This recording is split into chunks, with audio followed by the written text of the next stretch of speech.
안녕하세요. 오늘은 그저께 치러진 세무사 1차 시험 원가관리회계 문제를 한번 풀어보도록 하겠습니다.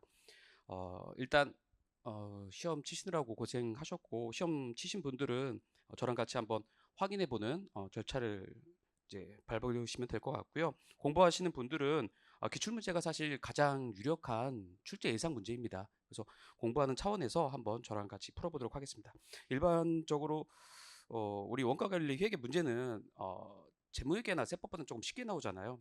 그래서 이번에도 재무회계나 세법보다는 쉽게 나왔지만 재무회계 세법이 아주 어렵게 나왔고 어, 그러다 보니까 원가관리회계를 조금 좀 난이도가 그래도 재무회계나 세법보다는 쉬웠어라고 생각할 수 있겠지만 그래도 어렵게 나왔습니다. 최근에 계속해서 좀 어렵게 나오는 추세예요. 그래서 난이도가 중상보다도 최고로 어려웠다고까지는 볼 수 없다고 하더라도 어느 정도 꽤 어렵게 나왔습니다. 일단 구석진 주제들이 많이 나왔어요. 보면은 감손이라든지 뭐 우리 불확실성의 의사결정에서든지 균등부포 이런 부분들은 우리 수험생들이 잘 공부하는 분야가 아닌데 그런 데서도 문제를 냈었고 또 한 가지 주제만 물어보는 게 아니라 두 가지 주제를 같이 엮어가지고 한 문제로 만들어서 내는 그런 문제들이 되게 많았습니다. 뭐 표준 종합원가 계산 문제가 나왔고 또 원가 문제를 내면서 항상 이제 같이 손익분기점 판매량을 물어보면서 CBP 분석까지 같이 물어보고 또 우리 그 관련 원가 파트 가보면 이제 자원이 제한된 상황하에서 의사결정이 있는데 그렇게 자원이 제한된 상황에서의 의사결정을 하게 일단 첫 번째로 해놓고 그 다음에 또 다시 특별주문에 관한 의사결정을 하게 이런 식으로 두 개 이상의 주제들을 묶어 놓다 보니까 계산하는데 내가 아는 주제라고 하더라도 계산하는데 좀 시간이 많이 걸리셨을 것 같아요. 그래서 좀 전반적으로는 어려웠고요. 그렇다고 하더라도 우리가 기출 문제에서 우리 시험은 원가관리회계는 50% 이상 아주 거의 비슷한 문제가 50% 이상이고 유사한 문제까지로 보면 항상 70% 정도까지 나오는 그런 시험이기 때문에 기출 문제로 열심히 또 준비하셨다고 한다면 그래도 16문제 중에 10문제 정도는 맞출 수 있지 않았을까라고 생각을 하고 있습니다. 이제 제가 프린트물을 만들고 문제를 다 풀이를 한 다음에 이제 PT로 또 만들고 이 프린트물을 만들어 가지고 이제 동영상 강의 업로드할 때 같이 좀 이렇게 첨부를 해 놓을 테니까 강의 들으시는 분들은 프린트물을 뽑아서 강의를 들으셔도 되고 시험지만 가지고 계신 경우에는 그냥 여기 제가 풀이를 다 써놨으니까 이 풀이 보시면서 따라오시면 될 것 같습니다. 그럼 처음 문제 첫 번째 문제 25번 문제부터 한번 볼게요. 자, 25번 문제 보면 세무의 X1년 재고자산 및 전환원가에 관련된 자료는 다음과 같다. X1년 직접 재료 매입액은 9만 원이며 매출액은 30만 원이다 이렇게 되어 있습니다. 그리고 밑에 나와 있는 자료를 보면 딱 이제 기초와 기말로 나누어서 재료, 직접 재료, 제공품, 제품으로 해서 기초, 기말이 나와 있죠. 그러면 일반적으로 이런 유형의 문제들은 뭐예요? 제조기업의 원가 흐름 문제잖아요. 그렇죠? 그래서 제조기업의 원가 흐름 문제라는 걸 알 수가 있고 그 다음을 보니까 전환원가 자료인데 전환원가 자료가 밑에 보니까 맨 왼쪽에 이제 직접 노무원가, 수도 광열비, 복리후생비 이렇게 되어 있습니다. 그러면 전환원가인데 직접 노무원가는 당연히 이제 직접 노무원가고 나머지 수도 광열비와 복리후생비가 제조간접원가라는 뜻이겠죠. 그래서 직접 노무원가랑 제조간접원가 합쳐서 가공원가, 전환원가는 그 다음에 오른쪽에 단기 지급액 25,000원, 3만원, 15,000원 이렇게 나와 있어요. 근데 여기 단기 지급액이라고 표현되어 있으니까 이건 뭐겠어요? 현금으로 지급한 금액. 실제로 지급한 금액입니다. 그리고 오른쪽으로 가면서 기초와 기말로 나누어서 미지급 비용과 성급 비용 자료가 이렇게 흩어져 있어요. 그러면 뭐예요? 이 문제는 우리 자주 출제됐었죠. 자주 출제됐었던 이제 유형인데 성급 비용과 미지급 비용을 반영해 가지고 우리가 현금주의로 되어 있는 금액을 발생주의 금액으로 전환시키라는 거죠. 그렇게 해서 계산해봐. 이런 문제였습니다. 그래서 결론적으로 물어본 것은 맨 밑에 보면 세무의 X1년 매출 총 이익이 얼마인지 물어보고 있어요. 그러니까 매출 총 이익을 물어보는 문제 같지만 사실은 제조기업의 원가 흐름 문제이고 우리가 매출 원가까지 가서 매출 원가를 계산해봐. 그리고 문제에서 우리가 두 번째 줄에 보면 매출액은 30만 원이라고 나와 있으니까 매출액에서 매출원가 빼서 매출 총이익을 계산해 봐. 이런 문제죠. 어려운 문제는 아니었어요. 쉬운 문제였습니다. 자, 보면 자, 우리가 전환원가 자료가 현금주의로 나와 있어요. 그럼 이거를 갖다가 우리가 발생주의로 전환시켜 가지고 우리 선급금, 미지급금 이 부분들을 우리가 뭔가 반영을 해 줘야 됩니다. 어떻게 반영해 주면 됩니까? 우리는 항상 현금주의로 돼 있는 것을 발생주의로 전환시킬 때 하나만 생각하면 돼요. 총 4개의 상황이 있겠지만 하나만 생각하면 된다고요. 예를 들어서 선급금 생각해 보면요. 이게 기초에 있었던 선급금을 생각해 보면 됩니다. 하나만. 기초에 있었던 선급금이라는 것은 전년도에 전기에 뭐예요? 미리 선급한 거죠. 전기에 미리 선급한 거니까 전기의 비용이 아니라 단기의 비용이라는 뜻이잖아요. 그래서 선급금인데 기초에 있었던 것은 전기의 비용이 아니라 단기의 비용이니까 더해줄 거야 비용에. 이게 이제 발생주의로 전환시키는 거잖아요. 그러면 뭐예요? 선급금과 미지급금은 서로 반대의 영향을 미치고 기초와 기말은 우리가 서로 반대의 영향을 미치니까 이렇게 플러스 마이너스 마이너스 플러스로 우리가 표현해 줄 수 있겠죠. 그래서 현금주의에서 시작해서 발생주의로 전환을 시킨다는 거죠. 그러면 우리 나와 있는 자료들 중에 두 번째 이제 전환원가의 자료들을 갖다가 가지고 우리가 발생주의에 의한 전환원가를 계산할 수 있는 거죠. 자, 그러면 이 문제는 제조기업의 원가 흐름 문제여서 일단 단기 총 지정원가 계산하고 단기 제품 제조원가 계산하고 매출원가 계산해야 됩니다. 그래야지 매출 총 이익이 나오는 구조인데 일단 직접 재료원가부터 계산하죠. 직접 재료원가 기초에 2만 원 있었는데 단기에 매입한 게 9만 원이고 기말에 남아있는 직접 재료가 3만 원이라고 했으니까 빼주면 8만 원이 직접 재료 원가죠. 나머지 전환원가 이제 한 번에 계산할 거죠. 여기 7만 원 어떻게 나온 거예요? 우리 자료에 보면 문제에 보면 단기 지급한 2만 5천 원의 직접 노무원가 수도 강율비 3만 원 복리후생비 15,000원을 다 합치면 현금으로 7만 원을 지급했습니다. 현금으로 7만 원. 그렇죠? 그런데 이거를 발생주의로 바꿔줘야 되니까 여기 나와 있는 것처럼 플러스 마이너스 마이너스 플러스 얘들을 전부 다 반영해서 우리가 넣어주면 우리가 전환원가가 85,000원으로 계산이 됩니다. 그러면 이 두 개 이렇게 합친 게 뭐예요? 이 두 개 합친 게 우리가 직접 재료원가, 직접 노무원가, 제조간접원가 다 합친 단기 총 제조원가죠. 그럼 여기 단기 총 제조원가에다가 뭐예요? 이제 매출원가까지 가야 되니까 기초에 있었던 제공품은 더해주고 기말에 남아있는 제공품은 빼주고 다시 또 뭐예요? 여기까지 계산하면 단기 제품 제조원가고 기초에 있었던 제품은 더해주고 다시 기말에 남아있는 제품은 빼주면 우리가 매출원가를 계산할 수 있을 겁니다. 그렇죠? 그래서 사실 이렇게 단기 총 제조원가 계산한 다음에 여기 제공품, 기초제공품, 기초제품 한 번에 그냥 더해가지고 우리가 더해주고 여기 두 개 34,000원과 2만 원 우리가 기말에 남아있는 제공품과 제품을 한 번에 더해서 빼주면 우리가 간단하게 바로 매출원가 계산할 수 있을 겁니다. 그래서 매출원가가 18만 원으로 계산이 되고요. 우리가 매출액 30만 원에서 빼주면 매출 총이익이 계산이 되는 구조입니다. 그래서 첫 번째 문제는 그렇게 어렵지 않은 지금까지 많이 출제했었던 유형이죠. 그래서 26번 문제 한번 볼게요.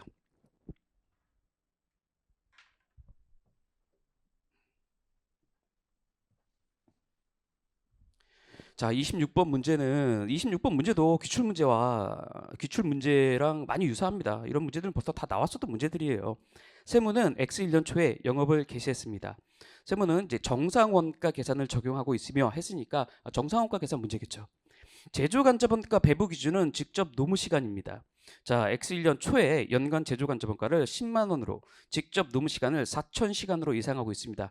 그러면 우리 정상원가 계산 쓰고 있는데 정상원가 계산이라는 것은 제조간접원가를 예정 배부하는 것이고 그것은 예산상의 제조간접원가를 예산상의 조업도 수준으로 나눠주는 겁니다. 그러면 10만 원을 4,000시간으로 나눠줘서 그러니까 10만 원이라는 제조간접원가 예산을 4,000시간으로 나눠줘서 그쵸? 시간당 얼마씩? 25원이 되겠네요. 25원씩 배부할 거야. 이렇게 예정 배부율을 정해놓는 게 정상원가 계산이잖아요. 그런데 직접 X1년 생산 및 판매 관련 자료는 다음과 같다 해서 이 박스를 보니까 X1년 중에 작업 201, 202, 203을 착수했다고 했어요. 근데 맨 첫 번째 줄에 26번 문제는 X1년 초에 영업을 개시했으니까 기초는 없습니다. 기초는 없는 상황 하에서 우리가 착수를 201, 202, 203 이렇게 착수한 거죠. 자, 작업별 실제 발생한 원가 및 직접 노무 시간은 다음과 같다 해서 201, 202, 203이 직접 재료 원가, 직접 노무 원가는 발생한 금액을 직접 집계했을 테고 정상원가 계산이니까 노무 시간 그 밑에 바로 직접 노무 원가 밑에 원래 제조 간접 원가가 와야 될 자리에 우리가 직접 노무 시간, 실제 노무 시간이겠죠. 2,000시간, 2,000시간, 1,000시간 합쳐서 5,000시간이 발생했다는 거죠.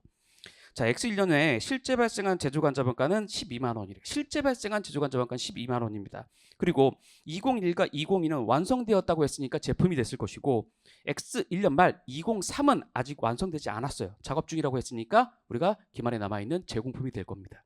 자, 작업 201은 우리가 완성이 됐는데 X1년 중에 판매되었다고 했으니까 매출원가가 되겠죠. 그리고 202는 현재 판매되지 않았다고 했으니까 완성됐는데 판매되지 않았으니까 기말 제품이 될 거예요. 자, 물어보는 게 맨 밑에 보면 이제 세무가 제조간접원가 배부 차이를 원가 요소 기준 비례 배부법으로 조정할 경우 기말 제품 재고 금액은 얼마인지 물어봤습니다. 자, 첫 번째 일단 기말 제품 재고 가액을 물어봤으니까 여러분 보세요. 201 여기 잘못됐네. 202 203이죠.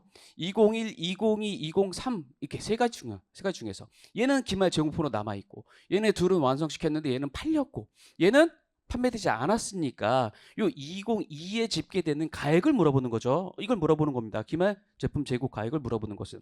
그리고 정상원가 계산을 쓰고 있는데 뭐라고 했냐면 세무가 제조간접원가 배부 차이를 원가 요소 기준 비례배법으로 조정한다고 했어요. 우리 정상원가 계산으로 제조간접원가를 예정 배부하고 나면 당연히 무조건 실제 발생한 원가와 우리가 배부한 예정 배부한 금액이 차이가 발생할 수밖에 없고 그 차이를 조정하는 방법을 우리가 네 가지 배웠잖아요. 매출원가에서 그냥 조정해 버리던지, 그렇죠? 영업의 손익으로 그냥 처리해 버리던지, 아니면 뭔가 비례해서 배분하는 방법인데 그게 총원가 비례 배분법이 있고 원가 요소 비례 배분법이 있는 거죠. 근데 우리 항상 이제 공부했었던 거 뭐예요? 원가 요소 비례 배분법으로 차이를 조정하면 처음부터 실제 원가 계산을 사용한 것과 동일한 결과가 발생하죠. 그럼 이 문제는요, 여러분, 사실 자, 예정 배분율 이 25원을 가지고 시간당 25원을 가지고 요 제조간접원가 요쪽을 제조간접원가 쪽을 예정 배부한 다음에 그 다음에 차이를 조정할 수도 있어요. 그렇지만 우리 알고 있잖아요. 원가 요소 기준법 또는 원가 요소 비례배법이라는 방법을 통해서 차이를 조정하면 처음부터 실제 원가 계산으로 계산한 결과와 동일하니까 그냥 어떻게 하면 돼요? 그냥 실제 원가 계산으로 계산하면 됩니다. 그 실제 원가 계산으로 계산하면 되잖아. 어차피 차이를 조정하라고 했으니까. 그럼 여러분 보세요. 자, 제조간접원가 실제 배부율은 실제 발생한 12만 원을 실제 조업도 수준인 5,000시간으로 나눠주는 겁니다. 그러면 시간당 24원이라는 배부율이 나오는데 이게 바로 실제 배부율이라고요. 그럼 그냥 실제 배부율로 배부를 해버려. 그러면 어떻게 돼요? 여기 시간이 201은 2,000시간이라고 했고 202는 2,000시간, 203은 1,000시간이라고 했으니까 그 시간대로 우리가 곱해주면 24원을 48,000원, 48,000원, 24,000원이 배부가 될 거예요. 그러면 문제에서 물어본 것은 뭐예요? 202 기말 제품가액을 물어봤으니까 여기 직접 재료원가, 직접 노무원가, 제조간접원가 금액을 합친 금액이 되는 거죠. 물론 이 문제를 25원이라는 우리가 예정 배부를 가지고 배부를 하고 일단 그럼 차이가 발생하겠죠. 10만 원이라는 금액과 그러니까 배부된 금액과 우리가 12만 원이라는 금액 배부된 금액은 어떻게 되겠어요? 25 곱하기 5,000시간만큼 배부가 됐을 텐데 그 금액과 이 차이를 또 조정하는 그 절차를 거쳐야 되는데 그렇게 할 필요가 없다는 거죠. 왜? 원가 요소 비례배법으로 차이를 조정한다고 했으니까요. 자, 27번 문제 한번 보겠습니다.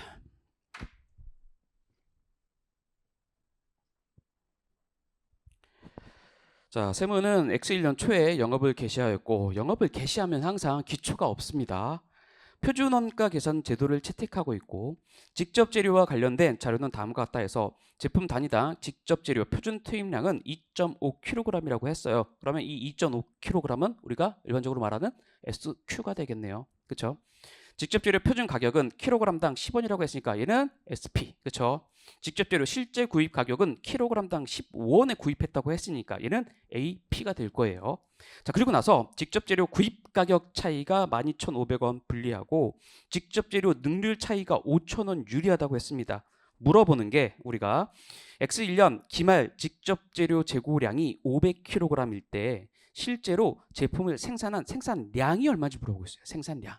그러니까 이거는 일단 표준원가 계산 문제이고 직접 재료원가의 차이 분석을 물어본 문제예요. 그럼 우리 직접 재료원가 차이 분석은 우리가 표준원가 계산을 어려워해도 직접 재료원가, 직접 노무원가까지는 여러분 공부를 하시잖아요. 그럼 직접 재료원가 차이 분석은 여러 번 해봤어.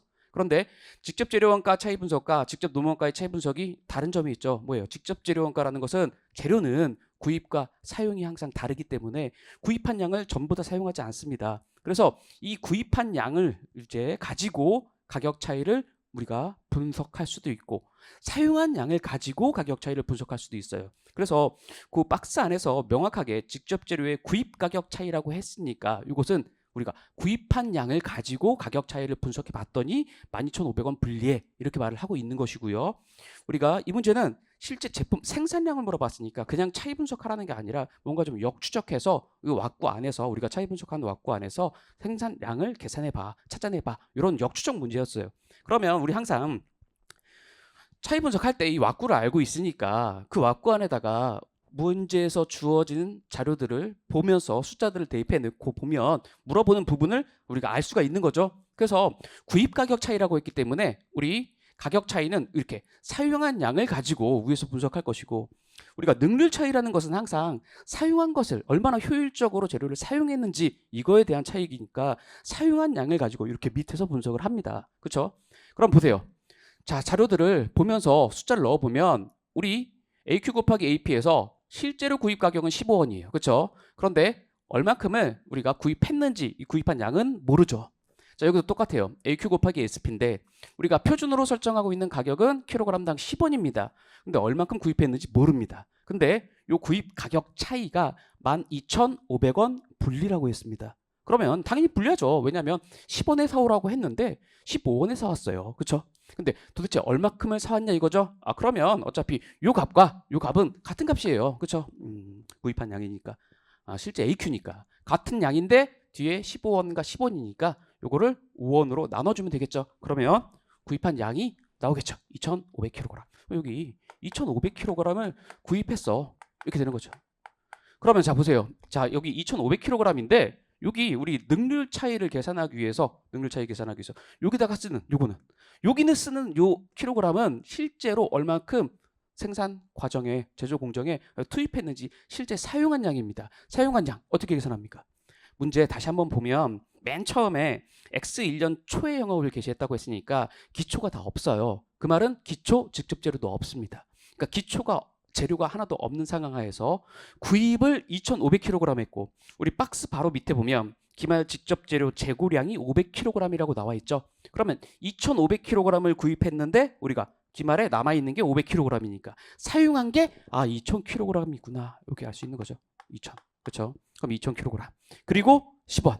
그리고 자, 마지막 여기 오른쪽에 맨 오른쪽에 우리 표준원가 계산으로 우리가 계산한 이 파트 실제 생산량 얘를 물어보는 문제였잖아요. 얘를 물어보는 문제였어. 얘 모르는데 우리가 표준으로 설정한 것은 제품 한 개 만들 때마다 재료를 2.5kg 투입해 라고 했고 킬로그램당 얼마? 10원에 사와 라고 우리가 설정을 해놨습니다. 그럼 다 됐죠.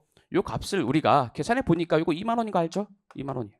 근데 문제에서 능률 차이가 5,000원 유리하다고 했어요. 그럼 이쪽이 5,000원 더 적게 발생한 것이니까 여기가 25,000원이라는 거 우리가 알 수 있죠. 그러면 우리가 실제 생산량 계산이 가능하겠죠. 계산해 보면 1,000개가 나올 겁니다. 자, 넘겨서 28번 문제 한번 볼게요.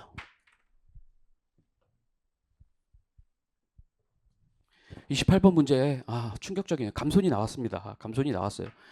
감손이 우리 시험에는 이제 1차 시험에서 나온 적이 없고 그래서 수험생 분들도 많이 이제 공부하실 때 기본과정 공부하실 때 생략하는 파트이기도 하고 좀 어렵기도 하니까 그래서 공부를 안 하는 파트인데 감손이 나왔어요. 최근에 출제 경향이 그렇습니다. 이제 수험생들이 계속해서 늘어나고 있고 많아지다 보니까 문제를 어렵게 출제해서 떨어뜨릴 수밖에 없죠. 문제를 어렵게 내서 떨어뜨릴 수 있는 방법은 두 가지예요. 계산을 아주 지저분하게 내, 계산 과정을 길게 내서 타임 애터기에 걸려가지고 못 풀게 만들거나 아니면 수험생들이 얘는 안 나와 라고 하는 주제들을 그냥 막 끄집어다가 내는 거죠. 지금까지는 중요하게 생각하지 않았던 주제들을. 그래서 지금까지 나온 적이 없었던 감손 문제가 나왔습니다. 일단은 감손 문제는 강의를 여기서 할 수는 없죠. 감손은 이제 한두 시간 이상 뭐 설명을 드려야 되는 부분이어서 길게 설명드릴 수는 없고 요 문제만 가지고 가장 그래도 좀 기본적인 유형의 문제가 나왔으니까 요 문제 가지고 최대한 한번 설명을 드려볼게요. 자, 세무는 단일 제품을 생산하고 있으며 선입선출법에 의한 종합 원가 계산을 적용하고 있다고 했습니다. 자, 직접 재료는 공정 초에 전량 투입되고 가공 원가는 공정 전반에 걸쳐서 균등하게 발생합니다. 자, 직접 재료의 10%가 제조 과정에서 증발되는데 이게 이제 감손이죠. 증발되는데 이러한 증발은 정상적이라고 했습니다. 그리고 제조 과정에서 평균적으로 발생한다고 했습니다. 일반적으로 평균적으로 발생한다고 보고 있어요. 단기 생산 및 원가 관련 자료는 다음과 같다 해서 우리가 자료가 나와 있는데 여기서 볼게요. PT 자료에서 보면 이렇게 돼 있죠. 기초제용품이 있는데 자 4,750kg이 있어. 근데 얘가 전원원가 완성도가 50%래요. 단기에 착수한 게 그러면 45,000kg인데 완성된 게 36,000kg이고 기말 제공품으로 남아있는 게 9,400kg인데 60%까지 가공했어. 이렇게 말을 하고 있는 거예요. 그럼 여러분 일반적으로 우리는 이렇게 특이점 그려가지고 보면 기초, 착수 되면 이렇게 합쳐서 완성되거나 공손이 없다고 한다면 기말에 남아있는 것인데 이게 기초와 착수를 합쳐도 완성과 기말 정품이 되지 않죠. 왜냐하면 이게 감손인 상황이기 때문에 그래요. 여러분 이렇게 나와 있는 상황 하에서 뭐라고 하냐면 우리 종합원가 계산의 일반적인 선입선출법 문제 줄 때 기초정품이 가지고 있는 직접재료 원가랑 가공원가 그리고 단기 발생 또는 단기 투입이라고 하죠. 한 원가 9만 원과 19만 5,750원이 나와 있어요. 자, 이렇게 문제를 주고 나서 기말 제공품 가액을 물어보는 문제였어요. 그러면 종합원가 계산 문제예요. 종합원가 계산이고 선입선출법으로 풀면 돼요. 그런데 얘를 가지고 풀면 안 된다는 거죠.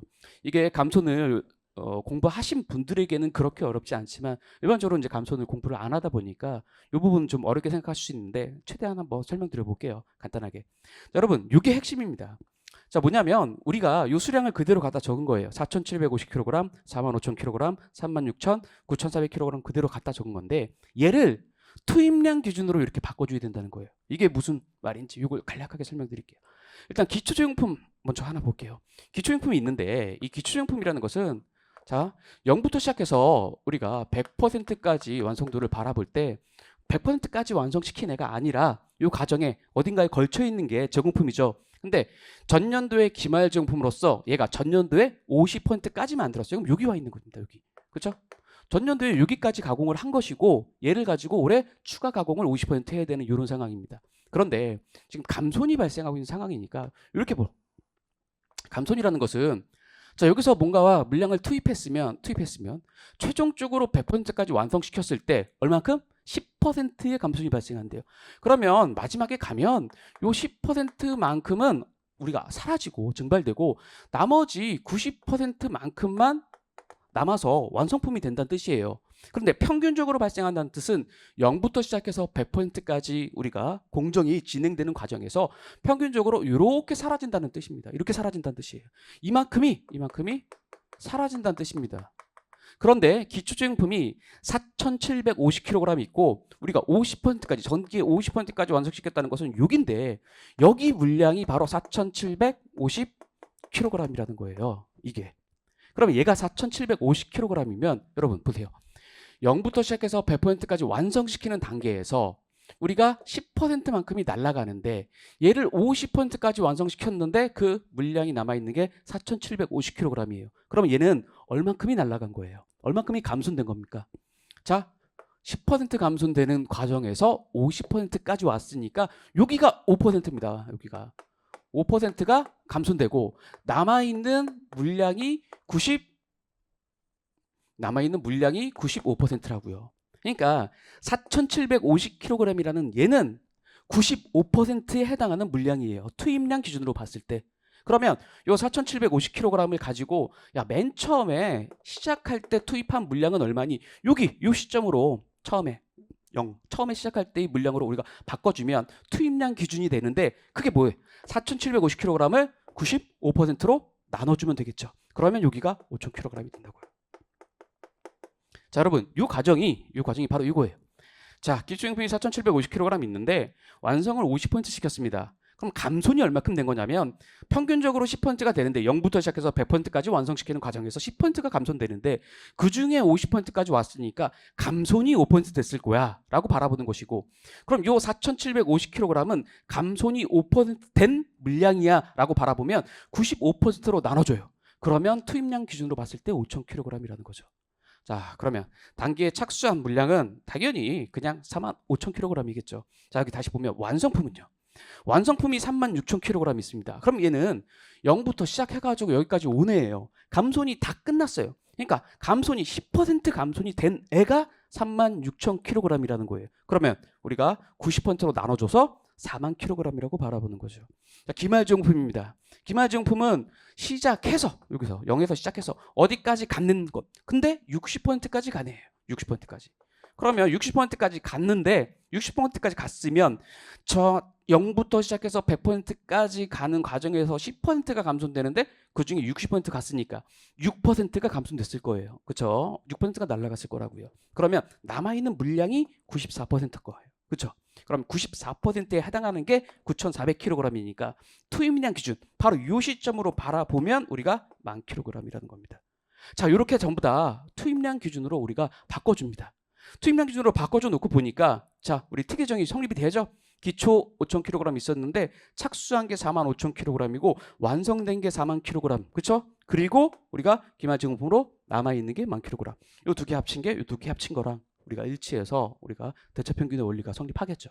그러면 왜 이렇게 바꿔주느냐. 여러분 이제 문제 다시 한번 보면 감소를 다 설명드릴 수가 없으니까 세 번째 줄에 보면 이러한 증발은 뭐라고 했냐면 정상적이라고 했어요. 우리 공손 생각해보면 정상 공손원가, 비정상 공손원가도 있고 정상 공손원가도 있는데 정상 공손원가라는 것은 우리가 양품, 정상품을 만들기 위해서 필수 불가결하게 발생하는 원가여서 정상품, 양품의 원가에 가산해주죠. 더해줍니다.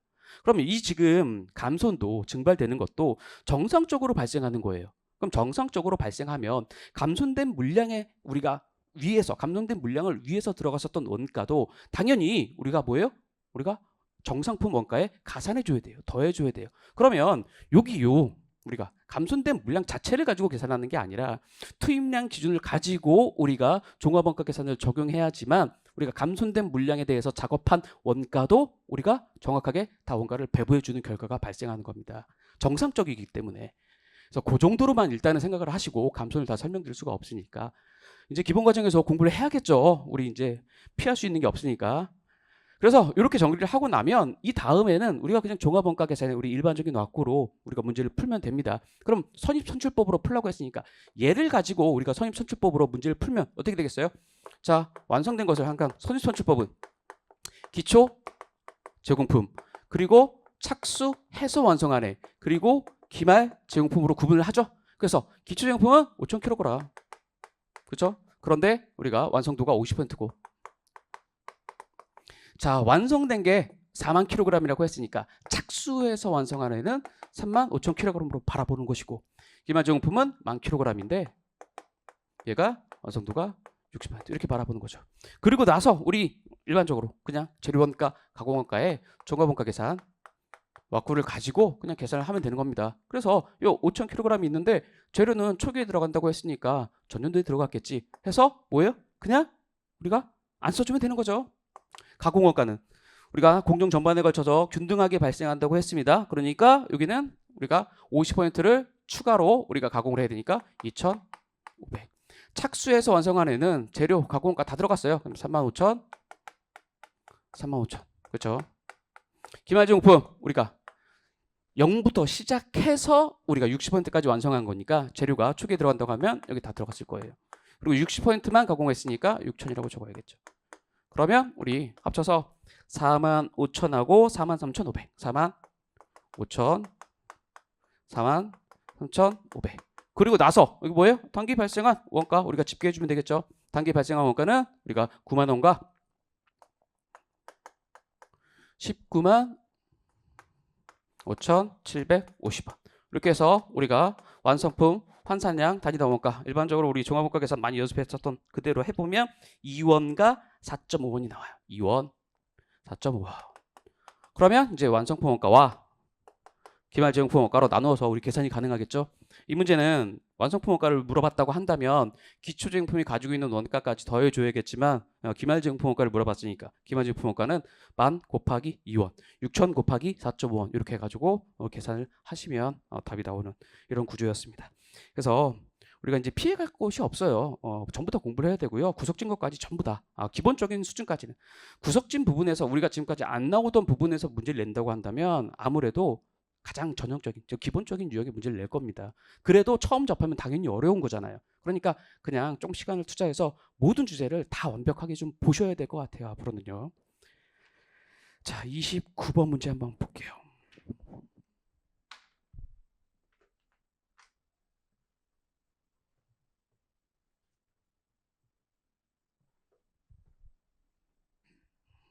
자, 29번 문제. 세모는 결합 공정을 거쳐서 분리점에서 주산물 A, B와 부산물 C를 생산하고 있습니다. 결합 공정에서 기초 제공품은 없고 단기 투입한 원가는 65,500원이며 기말 제공품 원가는 4,500원이. 그리고 부산물 C는 추가 가공이 필요하지 않지만 A, B는 추가 가공해서 최종 완성됩니다. 부산물 C는 생산기준법, 즉 생산 시점의 순실현 가치로 인식하는 방법을 적용하고 있어요. 부산물을 인식하는 방법은 우리가 판매기준법과 생산기준법이 있죠. 근데 우리가 부산물을 주는 상황에서 판매기준법으로 문제를 낼 리가 없어. 왜? 부산물을 인식하는 방법은 생산기준법, 판매기준법이 있는데 판매기준법은 결론이 뭐냐면 우리가 생산 시점에 부산물을 인식하지 않는다예요. 그러면 우리가 결합원가 배분하는 데 있어서 영향을 미치지 못합니다. 근데 생산기준법은 부산물을 생산했을 때 인식하는 거예요. 별도의 자산으로 인식합니다. 그래서 우리가 배부해야 될 결합원가에서 차감해주죠. 그러니까 당연히 부산물을 준 상황이라고 한다면 당연히 별도로 부산물을 인식해서 차감해주는 생산기준법 문제가 나올 겁니다. 자, 부산물의 또 단위당 판매비가 5원이래요.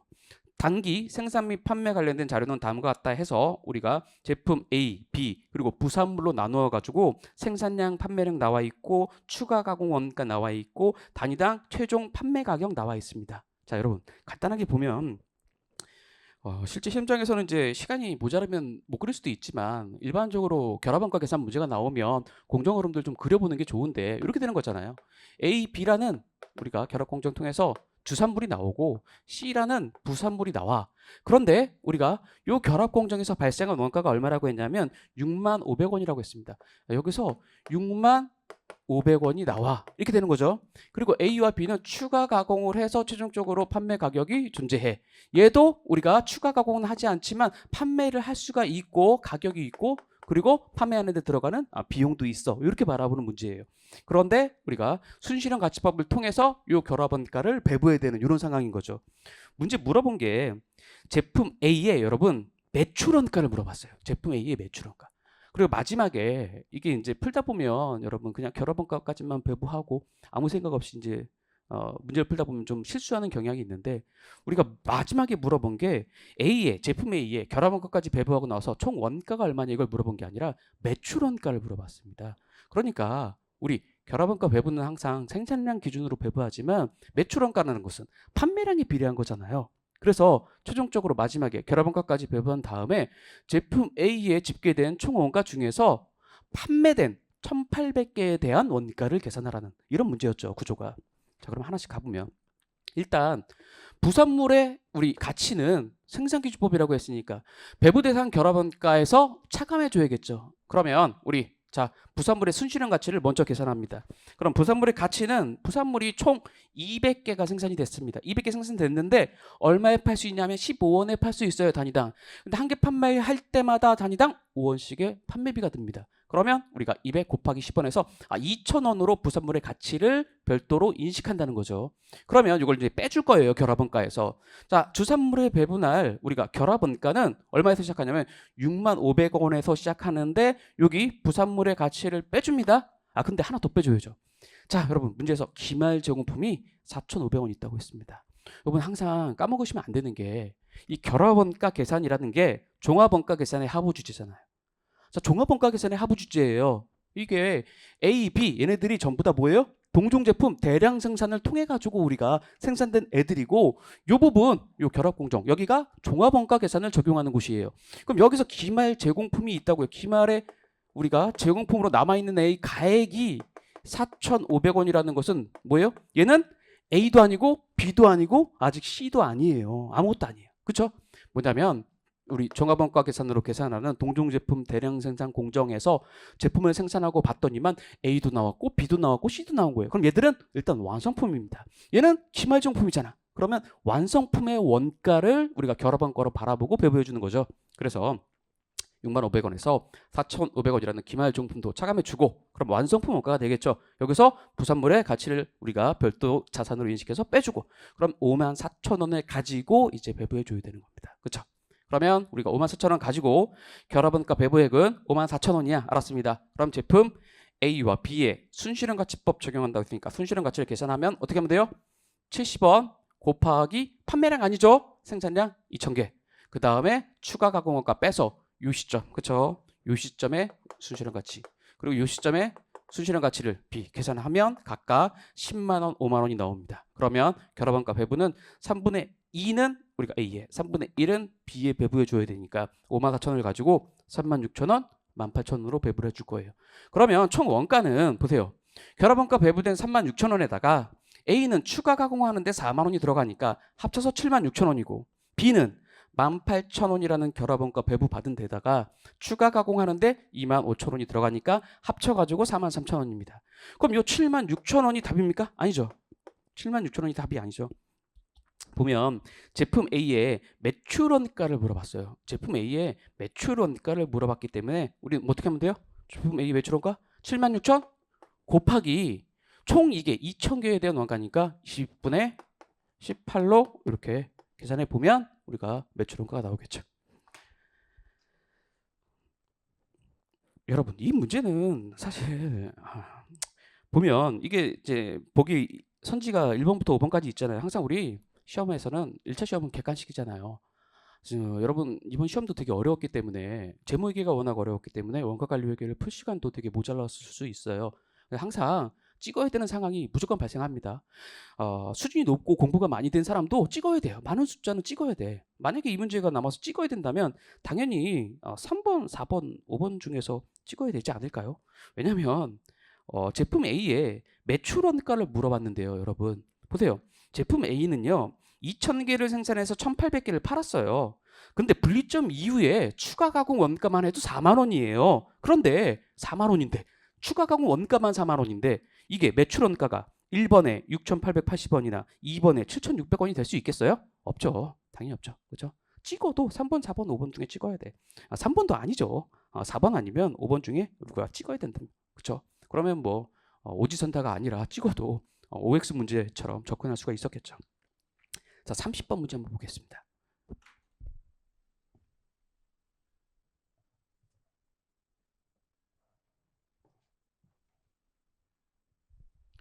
자, 세무는 표준원가 계산 제도를 채택하고 있으며 전기와 단기의 표준원가는 동일하다.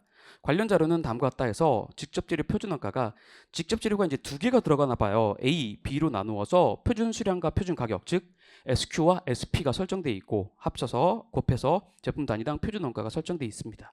그 다음에 나와 있는 게 직접재료 구입 및 투입이라고 해서 직접재료 A와 B를 구입한 양과 투입한 양이 나와요. 그리고 킬로그램당 실제 구입한 가격이겠죠. 이건 실제로 구입한 양, 실제로 투입한 양, 실제로 구입한 가격입니다. 그렇죠? 실제 자료가 나오는 거죠. 위에는 예산 자료, 그 다음에 실제 자료. 그럼 여기까지 보면 이제 우리 표준원가 계산 문제예요. 그런데 그 다음에 보니까 단기에 직접재료 A는 공정 초기에 전량 투입되고 직접재료 B는 공정의 60% 시점에 전량 투입됩니다. 자, 우리가 재료를 가지고 이렇게 저렇게 바꿔가지고 문제 내는 경우가 많잖아요. 일단 종합원가 계산에서, 그렇죠? 우리가 초에 들어가기도, 중간에 들어가기도 하고, 준등하게 들어가기도 하고, 그렇죠? 2개, 3개 들어가기도 하고, 그렇죠? 자, 기초 제공품은 1,000개 있는데 완성도가 40%고, 단기 완성품은 3,500개고, 기말 제공품은 1,500개인데 완성도가 50%고. 자, 여기 내용은 다 뭐예요? 종합원가 계산 문제예요. 일반적인 주어지는 자료들이죠. 그러니까 이 문제는 표준 종합원가 계산 문제였어요. 표준 종합원가 계산 문제. 자, 세무가 선입선출법을 적용할 경우 직접 재료원가의 능률 차이를 계산하라고 했습니다. 아까 전에도 이제 직접 재료원가 차이 분석 문제가 있었는데 이 문제도 우리가 직접 재료원가의 능률 차이를 계산하라고 했으니까 여러분 일단 그냥 왁구 만들어 가지고 우리가 숫자를 한번 대입해 보면 문제 주어진 숫자를 대입해 보면 능률 차이를 물어보라고 했으니까 여긴 적을 필요도 없어. AQ 곱하기 AP는. 그리고 재료가 2개 들어간다고 해서 달라지진 않죠. 우리 성과평가 파트에 가면 이제 재료가 2개 들어가게 되면 배합 차이나 수율 차이를 물어보는데 능률 차이를 다시 쪼개서 그 부분이 아니고 이 문제는 그냥 능률 차이를 물어봤으니까 그쵸? 재료가 2개 들어갔다고 해서 달라질 건 하나도 없죠. 그쵸? 그래서 보면 우리 표준으로 설정하고 있는 게 10원과 20원이에요. 직접 재료 A와 B의 표준 가격은 10원과 20원.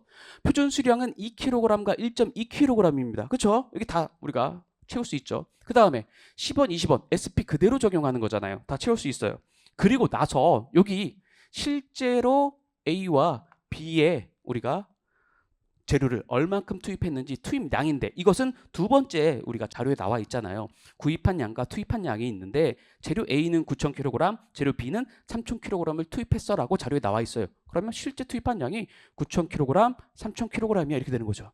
그럼 이제 우리는 뭐를 알면 되는 문제였어요. 이 문제는 능률 차이 얘가 얼마인지 계산하라고 했으니까 여기 여기 실제로 얼마큼 몇 개를 우리가 생산한 거 요 수량 요걸 넣어야 되는 거겠죠.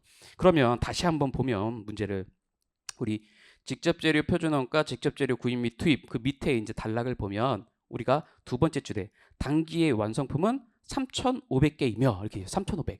여기다가 실제 생산량 3,500개를 대입하는 거냐고요. 이게 아니라는 거죠. 이게 아니라고. 이게 아니다. 왜냐하면 우리가 표준원가 계산의 차이 분석 문제에서는 항상 여기 실제 생산량 이 SQ 곱하기 SB 이쪽 부분이 뭐예요? 실제 생산량의 허용된 표준 투입량 기준 변동 예산이잖아요.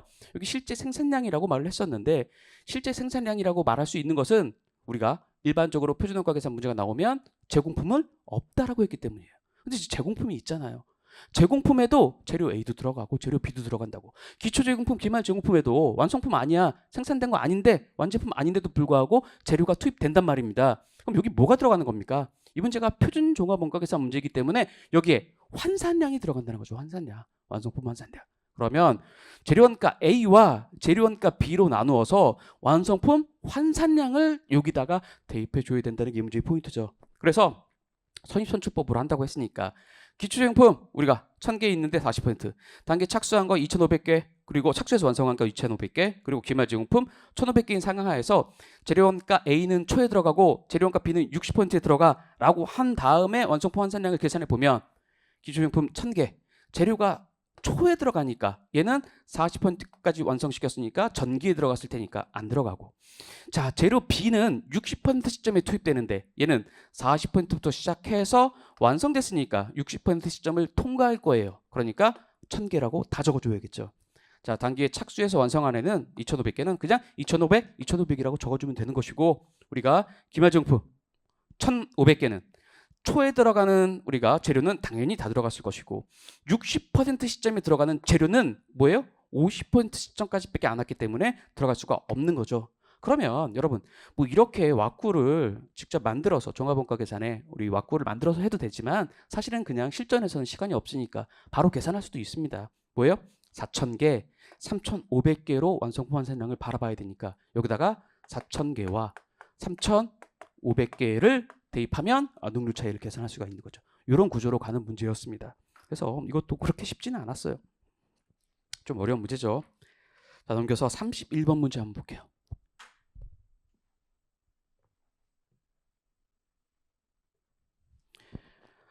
기출문제랑 99% 똑같습니다. 99% 똑같은 문제예요. 사실 기출문제 중에서 조금 어려운 문제였었지만 사실은 이 문제가 벌써 출제가 됐었기 때문에 당연히 풀 수 있어야 되는 문제예요. 기출문제만 좀 열심히 했어도 당연히 풀 수 있는 문제입니다. 거의 유사해요. 자, 31번은 세무는 두 개의 제조부문 P1, P2와 두 개의 보조부문 S1, S2를 운영하고 있고, 자 보조부문 원가를 상호 배분법에 의해서 제조부문에 배부하고 있습니다. 각 부문의 용역수수 관계가 나와 있어요. 자 밑에 보니까 그 표 밑에 용역수수 관계 밑에 보니까 두 개의 보조부문 S1과 S2로부터 제조부문 P1, P2에 배분된 금액이 14만 원과 13만 원. 결과를 미리 알려줬죠. 역추적하라는 문제예요. 당연히 기출문제 똑같은 문제가 있습니다. 보조부문 원가를 배분하기 이전에 보조부문 S1에 집계된 원가는 얼마인지 물어봤습니다. 자 여기 보시면 돼요. 이 문제는 자 여기 제가 문제 나와 있는 표에다가 이걸 하나 더 넣었죠. 자 보조부문이 있고 제조부문이 있는데, 자 보조부문에서 원래 우리가 우리가 보조부문의 원가를 제조부문으로 배분하기 배분 전에 발생한 원가가 있습니다. 각각 걔네들을 그냥 A와 B라고 놓을게요. 그러면 이렇게 용역수수를 주고받는 상황 하에서 뭐예요? 우리 상호배분법을 사용해가지고 보조부문의 원가를 제조부문으로 보낸다는 것은 요 원래 발생시킨 요 원가를 뭔가 더 업시켜주죠. 더 높이 보조부문 상호간에 용역 주고받는 것을 다 인식해가지고 더 위로 더 높게 만들어서 그 금액을 가지고 배부해 주는 거죠. 그 절차가 어떻게 됩니까? 이렇게 하는 거잖아요. S1이라는 보조부문은 원래 발생시킨 원가가 있었는데 뭐예요? 항상 그려보면 S1, S2예요. 보죠. 여기 P1과 P2라는 제조부문도 있는데 얘네들은 중요하지 않고 지금 이렇게 S1이 S2에게, S2가 S1에게 용역을 주고 있죠. S1이 S2에게 30%의 용역을 계속 제공하고 있습니다. 30% 이렇게 용역 제공하고 있고, S2가 S1에게 20%의 용역을 서로 주고받고 있습니다. 그럼 상호 배분법이라는 것은 뭐예요? 이렇게 야 S2가 계속해서 S1에 20% 용역을 제공하고 있으니까 원가를 받아올 거야. 이렇게 식을 수립하는 것이고, 요 S2는 원래 발생시킨 원가가 B라고 해서 있는데 S1이 계속해서 S2에 30% 용역을 제공해주고 있으니까 우리가 이렇게 원가를 계속해서 받아와. 이렇게 식을 수립한 다음에 원래는 여기 A값과 B값을 알고 있는 상황 하에서 S1과 S2 뭐예요? 즉 우리가 제조 부문에 배부하기 위한 배부 대상 원가를 다시 계산하는 건데, 계산하고 나면 이 금액이 원래 A와 B보다는 올라가고, 이 금액을 기준으로 해서 여기 용역 주고받는 요 관계 100% 인식해서 뿌려주는 거죠. 그렇게 해서 P1과 P2에 우리가 제조 부문에 배부해 주는 겁니다. 배부해 줄 때 P1에는 어떻게 해요? 그럼 요 금액이 이제 올라간 요 금액을 가지고 뭐예요? P1에는 S1이 40% 용역을 제공해 주니까 40% 용역. 그렇죠? S2는 P1에 40% 용역을 제공해 주니까 S2 금액에서 0.4 이렇게 해가지고 계산했더니만 이걸 알려준 거죠. 결론이 이거야. 14만 원. 결론이 13만 원이야 라고 얘네 둘을 그냥 알려준 겁니다. 그러면 이 문제는 원래 A와 B를 알려주고 이렇게 계산하라는 문제가 일반적인 건데 뭐예요? 거꾸로 역으로 한번 이렇게 가봐. 이런 문제였죠. 그래서 자 여기 P1, P2 없애버리고 보면 S1과 S2로 된 식이 두 개고 미지수가 두 개인 우리가 식을 가지고 계산해 보면 이렇게 거꾸로 가는 거죠. 거꾸로 S1과 S2의 값을 우리가 계산할 수가 있고, 요 S1과 S2 이 값은 뭐예요? 요 식에다 그냥 그대로 다 대입하는 거죠. 요 S1, S2, S2, S1에다 그대로 다 대입하면 우리가 여기 A, B 값을 계산을 할 수가 있는 겁니다. 그렇죠? 배분 전 우리가 요 원가 배분하기 전에 원래 발생했었던 원가를 계산하는 저 절차대로 하는 거죠. 그래서 그냥 거꾸로 가면 되는 거예요. 상호배분법을 우리가 정방향으로 잘 풀 수 있다고 한다면 역방향으로 당연히 풀 수 있어야 되는 문제였죠. 그래서 기출문제랑 완전 똑같은 문제였다. 그래서 시간은 좀 걸리지만 어려운 문제는 절대 아니었습니다. 자, 32번 문제 한번 볼게요.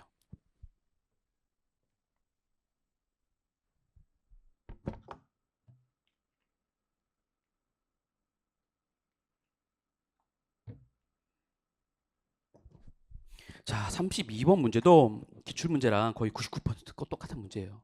기출대에 썼던 적이 있던 문제죠. 자, 세무는 활동기준 원가 계산에 의해서 판매 관리비를 고객별로 배부합니다. 자, ABC는 원래 제조관자본가를 정확하게 배부하기 위해서 시작했지만 우리가 제조원가 전반에 대해서도 적용할 수가 있고, 그렇죠? 판매 관리비까지도 확대해서 사용할 수가 있잖아요, 그렇죠? 활동기준 원가 계산을 적용하기 위해서 X1년 초에 수집한 연간 예산 및 관련 자료는 다음과 같다 해서 연간 판매 관리비 예산이 50만 원인데 이 50만 원이 급여 30만 원과 기타 20만 원으로 구성되어 있습니다. 자원 소비 단위별 판매 관리비 배분 비율 해가지고 우리가 수행하는 활동이 고객 주문 처리와 고객 관계 관리 활동이 있는데 여기에 급여와 기타를 이런 비율대로 우리가 배분하고 있습니다. 여러분 이 부분을 한번 써보면 원래 ABC라는 것은 이런 거잖아요. 우리 처음에 이론 공부할 때 ABC라는 것은 기업이 가지고 있는 자원, 인적 자원, 물적 자원을 가지고 우리가 뭔가의 활동을 수행하면 이 활동으로 집계를 한 다음에 우리가 최종적으로 제품이라든지 서비스라든지 아니면 이 상황 같이 판매 관리비 같은 경우에는 고객에게 이런 순서대로 이렇게 두 단계를 거쳐서 배부하는 거야. 그렇죠? 이게 바로 ABC였죠.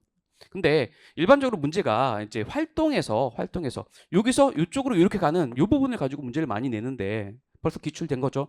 자원에서 활동으로 보내고 활동에서 최종적으로 제품, 서비스, 고객에게까지 보내는 이런 문제가 벌써 출제가 됐었었죠. 이 문제에서는 급여, 그렇죠? 기타 이렇게 해서 판매 관리비가 발생하는데 이 금액이 30만 원과 그렇죠? 20만 원이라고 했어요. 근데 우리가 수행하는 활동은 딱 두 개라고요. 고객 주문 처리 활동과 그리고 고객 관계 관리 활동이에요. 근데 자, 요 자원을 소비해서 발생한 급여와 기타 금액을 활동으로 보내주는 요 비율을 그냥 문제에서 제시를 해주고 있죠.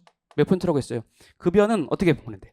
고객 주문 처리의 60% 그리고 고객 관계 관리의 40%. 60% 40% 보내줄 거야. 그러면 30만 원 곱하기 60%에서 18만 원. 30만 원 곱하기 40%에서 여기 보내주면 되겠죠. 그 다음에 기타 발생하는 금액은 7대 3의 비율로 배부할 거야. 이렇게 70% 대 30%의 비율. 그러면 여기 주문 처리 활동과 관계 관리 활동의 원가가 우리가 전부 다 집계가 되겠죠. 그 집계된 금액이 바로 여기 있는 요게 똑같이 요 지금 요 그림으로 그린 이 부분을 우리가 표로 한번 정리해 본 건데, 그러면 32만 원이 되는 것이고 여기가 18만 원이 되는 것이죠. 그럼 보세요. 우리 이제 활동별로 원가를 집계했으니까 제품, 서비스, 고객에게 보내야 돼요. 그럼 어떻게 하면 돼요? 활동 원가를 집계한 다음에 원가 동일수로 나눠주는 거잖아요. 그런데 고객 조문 처리 활동은 총 원가 동일수가 80회래요. 그러면 80회로 나눠주는 것이고, 그렇죠? 여기 관계관리 활동은 우리가 원가 동일수가 우리가 고객 숫자인가 봐요. 그러면 30명으로 나눠주면 되는 거죠. 그럼 당연히 이렇게 계산이 될 텐데, 이 계산된 금액이 뭐예요? 활동별 배부율이죠. 활동별 배부율. 그래서 활동별 배부율을 계산해 보면 이 배부율이 여기 나와 있는 4,000원과 그리고 6,000원이. 그런데 자, 문제 물어본 것은 자, X1년 중 맨 밑에 이제 문제, 고객 A가 12회 주문할 경우 이 고객에게 배부될 판매 관리비 물어봤으니까, 자, 최종적으로 제품 서비스 고객 중에 고객 A도 있고 B도 있고 C도 있고 D도 있는데 A에게 얼마큼 배부해 줘야 되니? 이렇게 물어본 거죠. 근데 A가 12회 우리가 고객 주문 처리 활동을 소비했으니까 여기 곱하기 12회 하면 되는 거죠. 여기는 한 명이니까 곱하기 한 명 이렇게 해버리면 합치면 우리가 A에게 배부되는 판매 관리비가 계산이 될 겁니다. 이것도 어려운 문제는 아니었습니다. 33번 문제 한번 볼게요.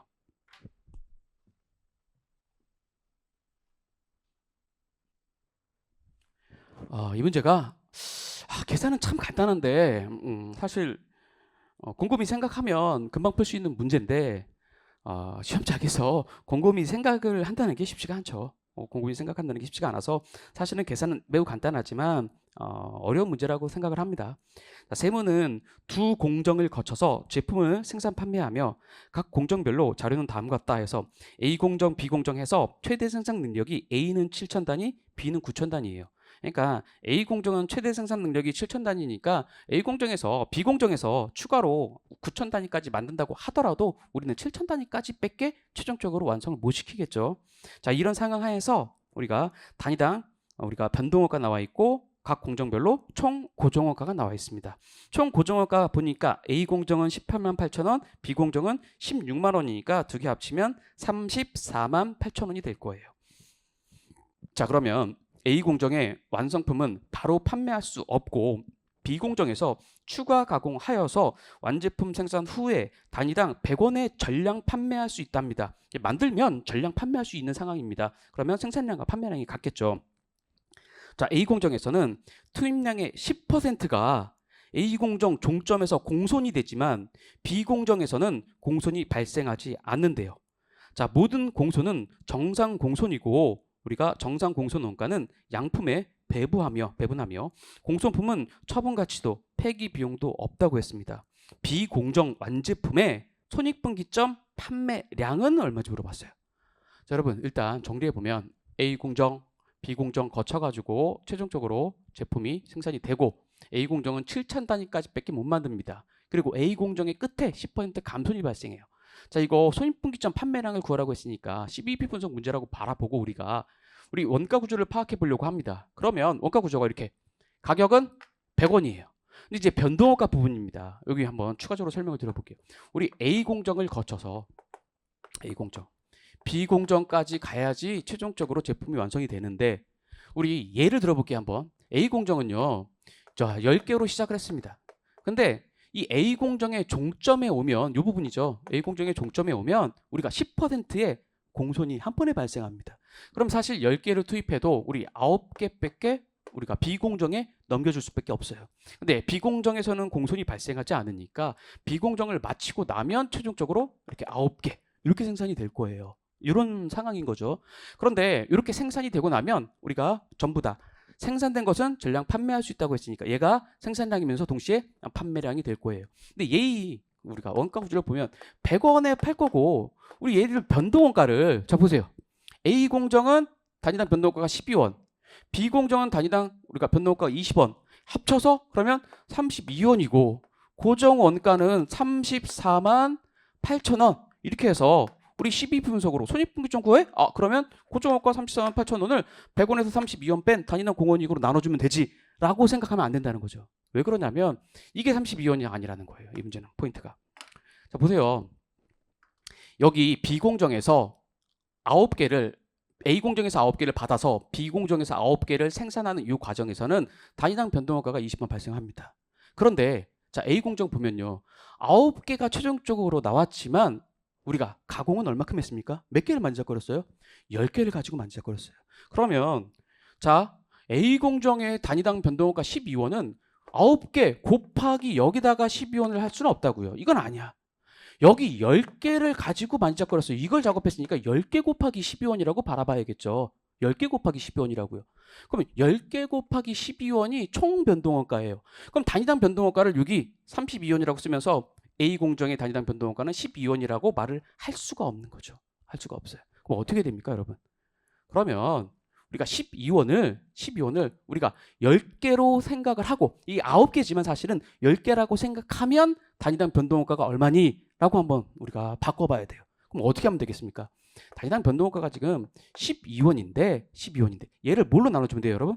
0.9. 즉 90%로 10%가 우리가 공순이 되니까 이렇게 나눠주면 단위당 변동원가가 우리가 정확하게 계산되는 거죠. 좀 이해 안 될 수도 있어. 잠깐 좀 이따 또 설명드릴게요. 그러면 자 보세요. 그러면 변동원가를 B공정은 20원이라고 바라보지만 A공정은 우리가 12원이 아니라 0.9로 나눠서 더 높은 금액으로 바라봐야 된다는 거예요. 사실은. 그러면 이게 여러분 떨어지지가 않아. 33.33까지만 썼는데 333333 계속 나갑니다. 그러면 단위당 공원이익도 당연히 100원에서 33.3333은 계속 나가니까 66.66666 계속 나가요. 이게 떨어지기만 했어도 여러분이 마음이 덜 흔들렸을 거예요. 근데 이게 안 떨어지니까 또 마음이 흔들렸겠죠. 그래서 그냥 66.66666 나가는 이것을 우리가 총 고정원가인 34만 8천 원으로 나눠주면 5,220개가 나옵니다. 이런 문제예요. 그러면 여러분 이렇게 생각하면 된다고요. 보세요. 우리가 손익분기점을 계산하라고 했어. 그러면 이렇게 간다고요. 우리 손익분기점은 우리가 수익과 비용이 일치해서 이익이 0인 지점이에요. 그럼 우리 12 분석의 기본식으로 넘어가서 우리 판매 가격이 100원이니까 자 100원 곱하기 Q예요. 이렇게 하면 우리 이제 매출액이죠. 매출액입니다. 매출액에서 이제 변동원가를 뺄 겁니다. 변동원가를 빼는데 자 A공정의 변동원가는 12 곱하기 Q 일단 써볼게요. 일단 써보고 그 다음에 빼기 뭐예요? B공정의 변동원가는 20 곱하기 Q 이렇게 쓸 거예요. 그리고 고정원가는 총 34만 8천 원이야. 근데 이게 0이 되는 Q를 찾아 이거죠. 근데 0이 되는 Q 즉 판매량을 찾으라고 했는데 보세요. 이거 맞다고요. 얘도 맞아요. 그런데 자 9개라고 생각을 하면 총 9개 9개면 판매량이 9개 판매량이 9개 그러면 판매량이 9개면 9개만큼의 비공정의 변동원가 발생한 거 맞아요. 20 곱하기 9 이렇게. 그런데 자 여기서는요. A공정에서는 9개 곱하기 12원만큼의 원가가 발생한 게 아니라 사실은 10개죠. 10개. 그러면 요 Q를 바꿔줘야 된다는 거죠. 요 Q를 바꿔줘야 돼. 판매량이 아니라 실제로 A공정에서 작업한 양으로 바꿔줘야 되죠. 바꿔주려면 어떻게 하면 되겠어요? 당연히 얘가 10이 돼야 되는 거니까 9가 아니고 10이 돼야 돼요. 그러면 뭘 곱해주면 됩니까? 9분의 10을 곱해주면 돼요. 여기다가 곱하기 9분의 10을 해주면 된다고요. 이렇게 곱하기 9분의 10을 해주는 게 바로 뭐예요, 여러분? 12에다가 12, 변동원가 12에다가 0.9로 나눠준 것과 동일한 겁니다. 그래서 이렇게 풀어도 여러분 똑같아요. 안 떨어져요. 안 떨어지는데 5,220개라는 답은 나옵니다. 조금 생각을 해보면 이게 약간 좀 IQ 테스트 같은 느낌 그런 느낌이 좀 드는 그런 문제였는데 계산은 간단하지만 생각하기 좀 어려운 문제였습니다. 자, 넘겨서 34번 문제 한번 볼게요.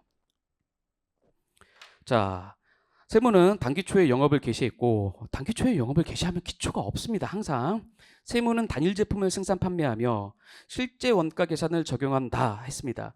단기의 생산량은 5,000개고 단위당 판매 가격은 500원이라고 했습니다. 관련 자료는 다음과 같다 해서 자, 총 고정원가, 총 고정 판관비, 그리고 단위당 직접 재료원가, 단위당 직접 노무원가, 단위당 변동 제조 간접원가, 그리고 단위당 변동 판매 관리비가 나왔습니다. 자, 세무의 초변동 원가 계산에 의한 손익분기점 판매량을 이렇게 물어봤어요. 손익분기점 판매량은. 그러면 손익분기점 판매량이라고 했으니까 일반적으로는 수량을 판매량을 주고 우리가 초변동 원가 계산에 의한 이익은 얼마인지 이렇게 물어보면 좋을 텐데 갑자기 손익분기점 판매량을 물어보니까 되게 무슨 이게 12p 분석 문제인가 뭐 이런 생각도 들고 그렇죠. 그렇지만 그냥 초변동 원가 계산의 손익계산서 구조를 우리가 제대로 알고 있니? 이걸 물어보는 문제였어요. 그러니까 손익분기점 판매량을 구하라고 했으니까 초변동 원가 계산의 손익계산서대로 계산해서 이익이 0이라고 놓고 그 시점의 판매량을 계산해봐. 이런 문제였죠. 그러면 초변동 원가 계산은 뭐예요? 매출액에서 시작해서 매출원가, 즉 제품의 원가를 뭐만 바라봅니까? 직접 재료 원가만을 유일하게 제품의 원가로 바라보는 거죠. 그리고 나머지 모든 비용들은 그냥 운영 비용이란 이름으로 단기에 발생한 금액 전체를 비용 처리하는 거죠. 그래서 한번 해보자고요. 그럼 매출액은 우리가 손익분기점 판매량을 구하라고 했으니까 그것을 모르니까 Q라고 놓고 단위당 판매 가격이 500원이라고 했으니까 500 곱하기 Q예요. 500Q죠. 그러면 이제 매출원가를 빼주고 나서 우리가 재료 처리량 공원이익 또는 현금 창출 공원이익이라고 하는데 자 매출원가 오로지 직접 재료 원가만이 제품의 원가를 구성하고 매출원가가 될 수 있습니다. 얘는 뭐예요? 단위당 직접 재료 원가 박스에 보니까 100원이라고 했으니까 100Q. 근데 여러분 그냥 무조건 이렇게 적을 수 있는 거야? 그건 아니에요. 여러분 보세요. 이게 매출원가는요. 초변동 원가 계산이라고 해도 우리 제조기업의 원가 흐름에서 공부했잖아요. 매출 원가는 기초제품 더하기 단기 제품 제조 원가, 그렇죠? 제품 제조 원가 빼기 기말 제품입니다. 그렇죠? 그러니까 그냥 우리가 100 곱하기 Q, 이 Q는 판매량인데 이렇게 쓸 수는 없는 거예요, 원래는. 그런데 이렇게 쓸 수 있는 이유가 뭡니까? 문제 다시 한번 보면 맨 처음에 뭐라고 했어요? 단기 초에 영업을 개시했다고 했습니다. 단기 초에 영업을 개시했으니까 기초 제품이 없습니다. 기초 제품이 없죠. 기초 제품이 없으니까 단기에 제품을 우리가 몇 개 생산했냐면 5,000개 생산했다고 했는데 5,000개 생산한 것 중에서 팔린 것만 매출원가가 되는 거죠. 그러니까 그냥 우리가 100Q라고 쓸 수가 있는 거죠. 그렇죠? 100Q라고 쓸 수가 있어.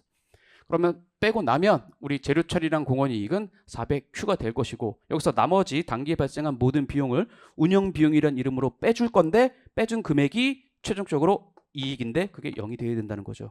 그러면 빼볼게요. 직접 재료원가는 여기서 반영해 줬으니까 나머지 이제 직접 노무원가죠. 두 번째가. 직접 노무원가는 5,000개 생산했다고 했으니까 단위당 직접 재료원가, 직접 노무원가 150원이라고 했고 150 곱하기 5,000개 해서 반영해 주면 되고. 두 번째, 제조간접원가인데 제조간접원가는 변동 제조간접원가랑 고정 제조간접원가가 있죠. 고정 제조간접원가는 30만 원이라고 했으니까 우리가 빼주면 되고 변동 제조간접원가는 단위당 변동 제조원가가 제조간접원가가 50원이라고 했고 우리가 뭐예요? 5,000개를 생산했으니까 5,000개 생산한 금액을 우리가 이렇게 곱해서 계산할 수가 있겠죠. 그런데 판관비입니다. 자 이제 판관비도 똑같이 변동 판관비가 있고 고정 판관비가 있죠. 근데 고정 판관비는 32만 4천 원이라고 했으니까 여기서 반영해 주고 변동 판관비는 단위당 변동 판관비가 50원이라고 했는데 5,000개가 아니죠. 이게 포인트잖아. 여기 Q죠. Q. 여러분 이 5,000개는 생산량이죠. 자, 제조간접원가라는 것은 제조 과정에서 발생하는 우리가 원가이기 때문에 변동 제조간접원가는 당연히 생산량에 비례해서 발생합니다. 근데 판관비라는 것은 뭐예요? 판매량에 비례해서 발생하는 거죠. 판매 과정에서 발생하니까. 그러니까 여기다 5,000개를 적는 게 아니라 당연히 우리가 지금 미지수를 놓고 있는 판매량 Q를 그대로 대입해야 되는 거죠. 그러면 이렇게 쭉 해서 우리가 정리할 수 있습니다. 그럼 이익을 0이라고 놓고 우리가 Q를 계산해 보면 손익분기점 판매량을 계산할 수 있을 거예요.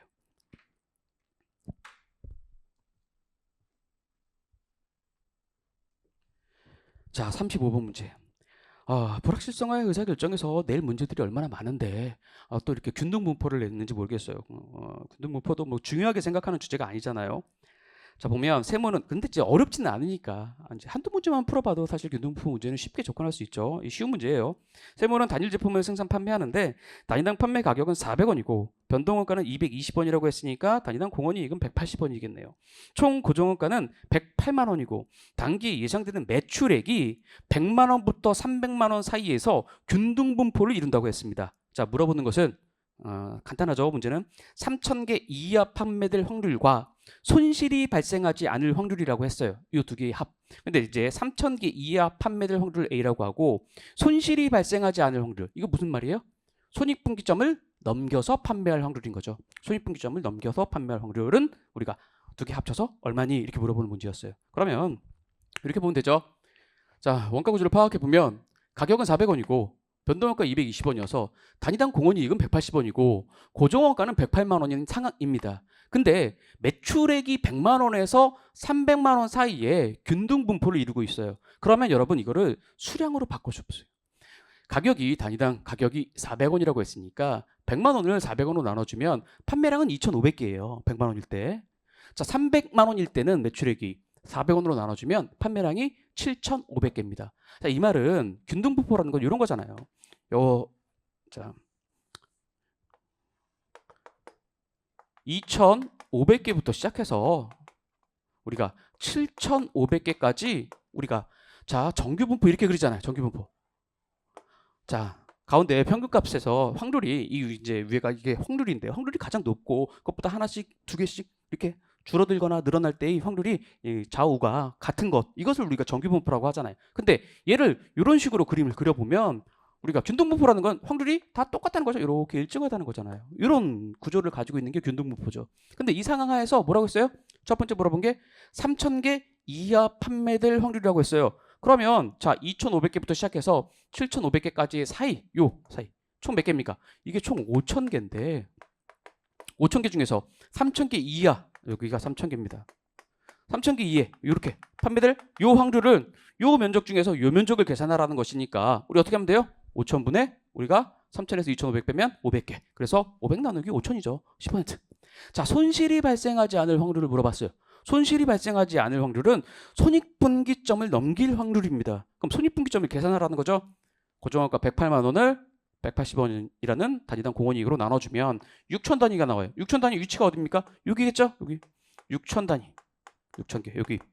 그러면 요 면적이 전체 면적 중에서 요 면적이 차지하는 비율이라고 생각하시면 되는 거죠. 그러면 총 5,000개 중에 6,000개 초과해서 7,500개까지 1,500개니까 1,500개 나누기 5,000개 해서 30%. 그러면 10%와 30% 합쳐서 우리가 답이 나올 겁니다.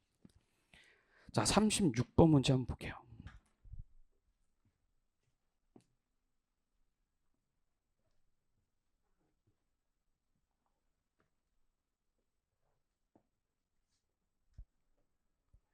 자, 세무는 공정이 정상인지에 대해서 조사 여부를 결정하고자 합니다. 공정 조사 비용은 10,000원이고 조사 후 공정이 비정상 상태이면 교정 비용이 추가로 발생하며 공정이 비정상인데 조사하지 않으면 손실이 7만 원이 발생합니다. 공정을 조사하는 경우에 기대 비용은 19,000원이고 공정을 조사하지 않는 경우에 기대 비용은 21,000원이래요. 자, 공정 전문가 L씨에게 상담을 받으면 공정 상태에 대한 완전 정보를 얻을 수 있다고 합니다. 이 경우 공정 상태에 대한 완전 정보의 대가로서 L씨에게 지불할 수 있는 최대 금액은 이렇게 물어봤습니다. 그럼 완전한 정보를 얻기 위해서 지불할 수 있는 지불 가능한 최대 금액 물어봤으니까 완전 정보의 기대 가치를 물어보는 문제이에요. 그런데 우리 일반적으로 성과표 그린 다음에 이제 완전 정보의 기대 가치를 계산을 하는데 이 문제는 일단은 첫 번째가 뭐예요? 이익이 아니라 비용이라는 거죠. 비용, 조사 비용. 그리고 성과표를 우리가 한번 만들어 볼 건데 그 성과표가 다 채워지지가 않고 그냥 이 용어들이 물론 이것도 기출입니다. 기출이 있었던 거고 조사 비용 문제라고 해서 이제 기출인데 사실 이제 서술형으로 쭉 이렇게 그냥 써놓다 보니까 여러분들이 이제 성과표를 만들기가 어려운 거죠. 그러면 다시 한번 그 나와 있는 내용들을 정리해 가지고 우리가 표로 성과표를 만들어 보면 이렇게 되는 겁니다. 우리가 조사를 하거나 안 하는 두 가지의 대안이 있는 거예요. 그런데 공정은 정상이거나 비정상인 두 가지 상황이 있는 거죠. 그래서 문제에 주어진 자료들을 정리해서 우리 성과표를 완성해 보면 뭐라고 했냐면 첫 번째 다시 읽어보면 공정을 조사하는 데 들어가는 비용은 10,000원이라고 했습니다. 그럼 보세요. 조사하는 데 들어가는 비용이 10,000원이니까 공정이 정상이든 비정상이든 비용 10,000원, 10,000원은 무조건 들어가는 거죠. 10,000원은 무조건 들어갑니다. 자, 두 번째 뭐라고 했냐면 조사 후 공정이 비정상 상태이면 교정 비용이 추가로 발생한다고 했는데 그 금액이 얼마인지 안 알려줬죠. 그러면 몰라. 모르는데 교정 비용이 비정상이면 교정 비용이 또 추가로 들어가. 이렇게 들어가는 거죠. 그 다음에 공정이 비정상인데 조사하지 않으면 손실이 7만 원 발생한다고 그랬습니다. 공정이 비정상인데 조사를 하지 않으면 손실이 7만 원 이렇게 들어가는 거죠. 그 다음에 또 자, 공정을 조사하는 경우의 기대 비용은 19,000원이래요. 여러분 우리가 일반적으로 이익일 경우에는 여기가 기대 이익, 기대 가치인데 지금 여기서는 비용이기 때문에 여기가 기대 비용이에요. 그럼 조사를 할 때는 기대 비용이 19,000원이고 이 값이죠. 조사를 하지 않는 대안의 경우에는 기대 비용이 21,000원 이렇게 되는 겁니다. 그럼 이제 문제에 나와 있는 숫자들을 다 적었어요. 여러분 그러면 이 상황 하에서 완전 정보의 기대 가치 100% 완벽하게 쪽집게로 맞히는 사람에게 우리가 물어봐서 지불할 수 있는 최대 금액을 계산을 합니다. 그러면 항상 완전 정보의 기대 가치는 뭐예요? 완전 정보 하의 기대 가치에서 기준 정보 하의 기대 가치를 빼주는 건데 이게 비용이라고 하더라도 똑같습니다. 그냥 밀어붙이면 돼요. 자, 여러분 일단 이 성과표를 보고 우리가 빈칸을 채워야 되는데 뭘 채울 수 있냐면 여러분 보세요. 여기에요. 조사를 하지 않습니다. 그러면 우리 비용인 조사 비용인 10,000원이 안 들어가죠. 그런데 정상이야 또 더군다나. 아 운이 좋은 상황이죠. 땡큐야. 그래서 조사 비용도 안 들어갔고 우리가 그것을 교정하는데 아니 손실도 입지 않았어요. 그럼 여기는 뭐예요? 그냥 0입니다. 0. 그렇죠? 값이 없죠. 그러면 우리 기대값이 기대 비용이 여기 21,000원이라는 것은 여기 곱하기 몇 퍼센트인지 모르죠? 여기도 몇 퍼센트인지 모르죠? 아 뭐예요? 7만 원 곱하기 여기가 21,000원이 됐으니까 여기가 30%라는 거 알 수 있어요. 여기가 30%. 그렇죠? 그러면 여기가 70%라는 거 알 수 있습니다. 그럼 보세요. 여기도 알 수 있죠. 자 여기 19,000원이라는 기대 비용 조사했을 때의 기대 비용은 10,000원 곱하기 70% 7,000원이니까 여기 19,000원에서 7,000원 빼주면 요거 곱하기 요게 12,000원이 나와야 된다는 것이고 여러분 교정 비용을 뭐 따로 계산해도 되겠지만 뭐예요? 여기 그러면 4만 원이라는 뜻이에요. 그죠? 4만 원. 교정 비용은 3만 원이겠죠. 그래야지 7,000원 곱하기 4, 32, 12,000원 해서 19,000원의 기대 비용이 나왔을 거예요. 그럼 이제 다 됐죠? 여러분 자 일단은 이게 우리가 알고 있는 이익값이 아니라 원가 비용이에요. 그러니까 비용이 낮을수록 좋은 거죠. 기존 정보화의 기대 비용이에요. 기존 정보화의 기대 비용. 기대 비용이 낮은 것을 선택했겠죠. 우리가 전문가에게 물어보지 않았을 때. 그러면 조사를 했을 때의 기대 비용은 19,000원이고 조사를 하지 않았을 때의 기대 비용은 21,000원이기 때문에 기존 정보화에서는 원가가 더 낮은 요 19,000원을 선택했을 겁니다. 자 이제 두 번째 완전 정보가 있었을 때의 기대 비용입니다. 완전한 정보가 있으면 보세요. 정상인 상황이라고 알려줬다고 한다면 조사하거나 미조사 둘 중에 뭘 선택하겠어요? 정상이니까 당연히 얘를 선택했겠죠. 미조사 했을 거예요. 그런데 자 비정상이라고 알려줬어요. 그럼 4만 원과 7만 원 중에서 이게 기대 비용이니까 더 비용이 낮은 4만 원을 선택했을 겁니다. 그럼 완전 정보 하에서의 기대 비용은 뭐예요? 0 곱하기 70% 4만 원 곱하기 30% 해서 12,000원이 나오는 거죠. 그러면 우리 완전 정보의 기대 가치 즉 지불 가능한 최대 용역 수수료는 뭐예요? 12,000원에서 19,000원. 이게 비용이기 때문에 이제 이쪽이 더 작은 거죠. 12,000원에서 19,000원 빼서 7,000원이라고 우리가 계산을 할 수 있을 겁니다. 자, 37번 문제 볼게요.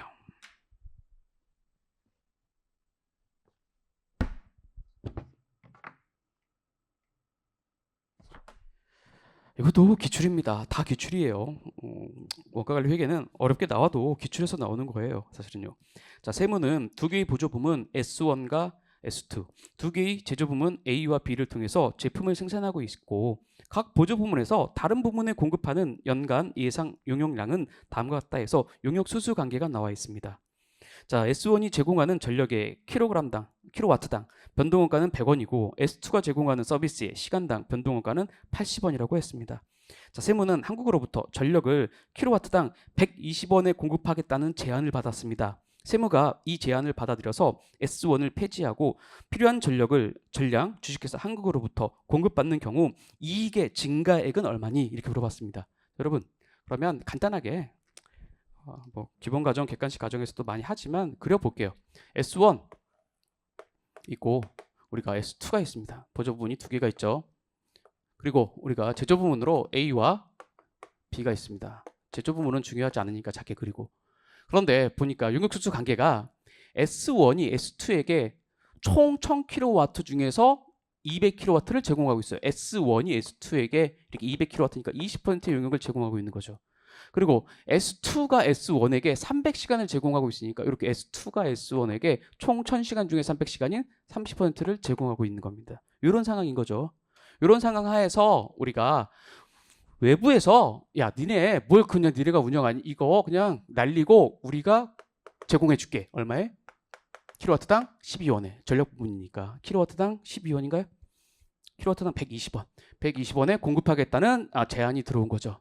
그런데 S1과 S2는 지금 현재 우리가 발생시키고 있는 변동원가가 S1은 킬로와트당 변동원가가 여기는 100원이고 S2는 변동원가가 얼마라고 했냐면 80원이라고 했습니다.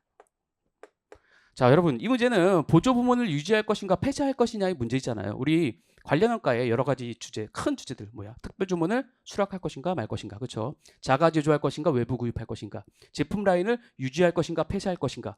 그런데 그 세 개들 중에 세 개보다 가장 좀 복잡하고 고려해야 될 거 많은 게 바로 보조 부문을 유지할 것인가 폐쇄할 것이냐 이거죠. 왜냐하면 보조 부문 유지 폐쇄는 두 가지를 항상 여러분이 기억하셔야 되는데, 자 여러분 항상 요 S1을 식당이라고 생각해 보세요. 식당이라고 생각하면 이렇게 되는 거잖아요. 지금 여기 1000kW 사실은 전력 부문인데 이 1000kW가 아니라 1000인분의 식당 밥을 해주는 보조 부문이라고 생각하면 1000인분의 밥을 하고 있는데 S2의 20%의 용역을 제공한다는 것은 200인분의 밥을 뭐예요? 우리가 S2에 제공하고 있는 것이고 그 말은 S2에서 200명이 일을 하고 있다는 겁니다. 그런데 S2가 다시 S1에게 뭐예요? 30%의 용역을 제공하고 있다는 것은 요 200명 중에서 30%, 즉 몇 명? 60명은 S1을 위해서 일을 하고 있기 때문에 얘들을 잘라도 된다는 거죠. 잘라도 돼요. 비인간적이긴 하지만 잘라도 됩니다. 그러면 보세요. 1000인분의 밥을 하는데 60명을 자를 거기 때문에 실제 외부에서 우리가 사와야 되는 밥은 몇 인분만 사올 겁니까? 식당을 폐쇄하게 되면 우리가 940인분만 사올 거예요. 이것을 킬로와트로 그냥 바꿔주면 되는 거죠. 그래서 이 말은 좀 유치하게 설명했지만 기본 강정처럼 사실 다 이제 공부가 끝나신 분들은 뭐예요? 우리가 보조 부문을 폐쇄하면 외부로부터 구입해야 되는 용역 구입량이 줄어든다는 거예요. 줄어듭니다. 그것을 계산하는 과정이죠. 그래서 용역의 외부 구입량이 줄어들 수밖에 없다. 이게 첫 번째 포인트. 두 번째 뭐예요? 보조 부문을 폐쇄하면요. 보세요. 얘가 S2 얘가 S1을 위해서 일을 하고 있잖아요. 얘가 없어지면 여기에 변동가 당연히 발생 안 합니다. 근데 S2가 S1을 일하고 있다가 이제 S1을 위해서 일할 필요가 없으니까 여기서도 변동가가 30%만큼 발생하지 않을 겁니다. 자, 이것은 뭐예요? 두 번째가 타 부문의 보조 부문 원가, 변동원가도 타 보조 부문의 변동원가도 절감된다는 것이에요. 그 두 가지를 항상 기억하고서는 접근해야 되죠. 그러면 자 정리됐으니까 접근해 보면 이 상황 보면서 보조 부문 S1을 폐쇄할 경우입니다.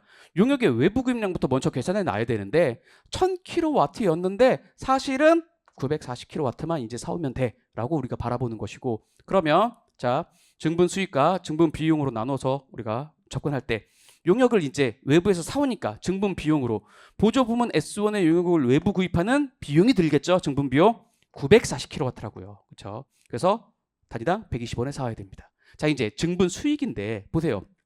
보조 부문 S1이 이제 없어졌으니까 보조 부문 S1에서 발생하는 변동원가 이 100원이 발생을 안 합니다. 1000kW 곱하기 100원만큼 변동원가 발생하고 있었는데 이거 발생 안 하니까 우리가 수익으로 넣어주고, 그렇죠? 뭐 비용에 마이너스 쳐도 되겠죠, 당연히. 자, 보조 부문 S2라는 다른 보조 부문의 변동원가도 절감된다고. 왜? 얘가 1000시간의 용역을 제공하고 있었는데 그 중에 30%는 S1을 위해서 일하고 있었습니다. 이제 S1이 없다고요. 그렇죠? 그러면 총 300시간 곱하기 우리가 시간당 80원의 변동원가는 절감되겠죠. 그래서 쭉 반영해 주면 우리가 증분 이익을 계산할 수 있을 겁니다. 자, 38번 문제 한번 볼게요.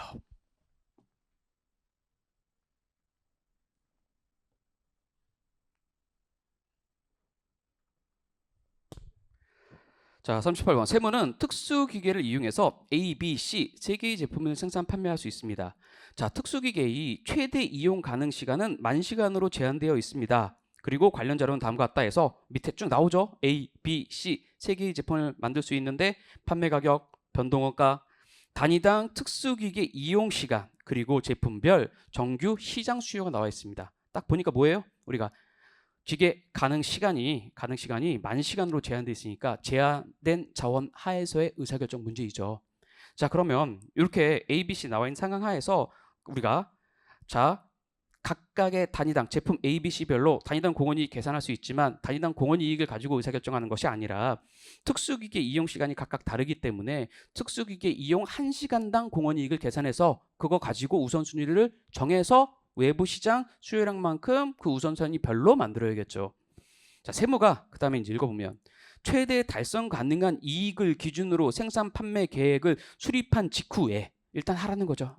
자원이 제한된 상황에서의 의사결정을 해봐. 그 다음에 그동안 거래가 전혀 없었던 한국으로부터 제품 A를 단위당 360원에 800단위 구입하겠다는 특별 주문을 받았습니다. 자, 자원이 제한된 상황에서 의사결정을 하고 나서 그 다음에 그러면 각 A, B, C별로 생산량이 결정이 됐을 거예요. 그 상황 하에서의 특별 주문이에요. 또 그렇죠? 이 특별 주문을 수락하는 경우에 세무의 이익 증가액은 이렇게 물어봤습니다. 그럼 두 단계로 해야 된다고요. 첫 번째, 제한된 자원 하에서 우리가 의사결정을 합니다. 최적의 생산 배합을 찾아야겠죠. 자, 여러분 이거는 그냥 계산이 복잡하니까 제가 다 정리해 놨어요. 자, A, B, C로 해가지고 단위당 판매 가격에서 단위당 변동가 빼면 단위당 공원이익 계산되죠. 그런데 한 제품 하나를 만들기 위해서 들어가는 우리가 특수기계 이용 시간이 각각 나와 있으니까 이 이용 시간으로 나눠주면 특수기계 시간당 공원이익이 120원, 100원, 80원으로 나와요. 그러면 우리가 생산의 우선순위는 제한된 자원의 단위당 공원이익이 높은 A부터 만들고 그 다음에 B 만들고 C를 마지막으로 이렇게 만드는 순서대로 우리가 생산을 해야겠죠. 그러면 자, 항상 이 특수기계 사용시간 배분과 우리가 생산량은 같이 보는 거죠. 처음에 A부터 만들 건데 A는 외부 시장 수요량인 3,000개까지 일단 만들 거예요. 그러면 우리가 하나 만들 때 2시간씩 드니까 6,000시간을 벌써 썼어요. 남는 시간은 이제 4,000시간밖에 없죠. 그럼 두 번째 B제품으로 갑니다. B제품은 외부 시장 수요량이 1,000개예요. 그럼 1,000개를 한번 다 만들어 봐요. 그럼 1,000개 곱하기 3시간 해보니까 3,000시간을 썼어요. 그럼 아직도 1,000시간이 남죠. 그럼 마지막으로 이쪽으로 오는 거죠. 마지막으로 와서 여기 1,000시간 남아 있습니다. 1,000시간 남아 있는데 이거 하나 만들 때마다 우리가 4시간씩 드니까 4시간으로 나눠주면 250개까지는 생산할 수 있구나. 그리고 원래는 이런 문제들은 항상 이 250개까지 계산하고 그냥 답이라고 생각하면 안 되고 항상 외부 시장 수요량을 봐야죠. 보니까 제품 C의 우리가 정규 시장 수요가 500개입니다. 그러면 정규 시장 수요 이내에 있으니까 250개를 만들어도 되는 거죠. 만약에 제품 C의 외부 시장 수요가 우리가 100개밖에 안 됩니다. 그러면 1,000시간 남아서 250개 만들 수 있어도 그렇게 안 만들죠. 당연한 거죠. 안 팔리니까. 근데 지금은 팔리는 상황이니까 우리가 250개까지 만듭니다. 자, 이거는 벌써 고정된 값이에요. 이 상황 하에서 특별 주문이 또 들어온 거예요. 특별 주문 들어왔는데 우리는 이제 생산 가능한 10,000시간을 다 쓰고 있습니다. 이제 뭔가 특별 주문에 대응하기 위해서는 당연히 뭐예요? 기회비용이 발생할 수밖에 없어요. 그렇죠? 그 기회비용 어떻게 발생합니까? 자, 특별 주문이 뭐가 들어왔냐면 특별 주문이 A가 들어왔습니다. A가 특별 주문이 들어왔으면 우리가 이제 A를 우리가 생산해서 A를 추가적으로 납품해 주면서 A의 제품 정규 시장에서 판매하는 것을 포기할까요? 그건 아니잖아요. 왜냐하면 A를 만들어서 특별 주문에 대응하지만 우리는 뭐예요?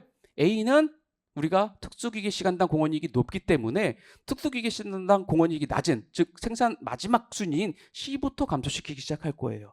그럼 총 몇 시간을 우리가 감소시켜야 되느냐? 이걸 계산해 보면 자, 제품 A 특별 주문 800개를 위해서는 필요한 시간이 800개 곱하기 2시간인 1,600시간이 추가적으로 우리가 필요합니다. 추가적으로 필요한 이 1,600시간은 뭐예요? A를 만들고 나머지 공원이익이 낮은 애들의 생산을 줄일 겁니다. 그럼 됐죠? 자, 특별 주문을 수락하게 되면 증가되는 수익은요. 800개 곱하기 특별 주문 가격 360원입니다. 자, 그러면 추가적으로 우리가 800개를 생산할 거니까 우리가 단위당 변동가 160원 증분 비용으로 반영하죠. 이제 가장 중요한 것은 이제 기회비용인데 첫 번째 1,600시간 이제 추가적으로 확보해가지고 A를 만들었기 때문에 뭐부터 생산을 줄여요? C부터 줄이죠. C부터 줄입니다. C를 보니까 1,600시간 중에 1,000시간은 C 생산을 포기해서 우리가 감당이 가능합니다. 그럼 여러분 이게 사실은 1000시간 이걸 가지고 우리가 다시 또 수량으로 바꿔가지고 계산할 수도 있지만 우리는 기계시간당 공원이익을 벌써 계산해 냈기 때문에 그냥 시간 가지고 계산하면 돼요. 일단 첫 번째 기회비용은 정규시장에서 C의 판매 포기를 통한 우리가 기회비용이 발생하는 거죠. 1000시간 이제 C를 생산 못합니다. 그러면 기계시간당 공원이익인 80원 곱한 것만큼의 공원이익은 날라가겠죠. 두 번째, 아직도 600시간이 모자릅니다. 그러면 두 번째 B를 포기해야겠죠. 얘가 두 번째 우선순위니까. 그러면 600시간 곱하기 B의 기계시간당 공원이익은 100원이니까 반영해주면 우리가 이렇게 계산이 될 거예요. 그래서 이 순서대로 계산하면 충분히 계산할 수 있습니다. 자, 39번 문제 한번 보겠습니다.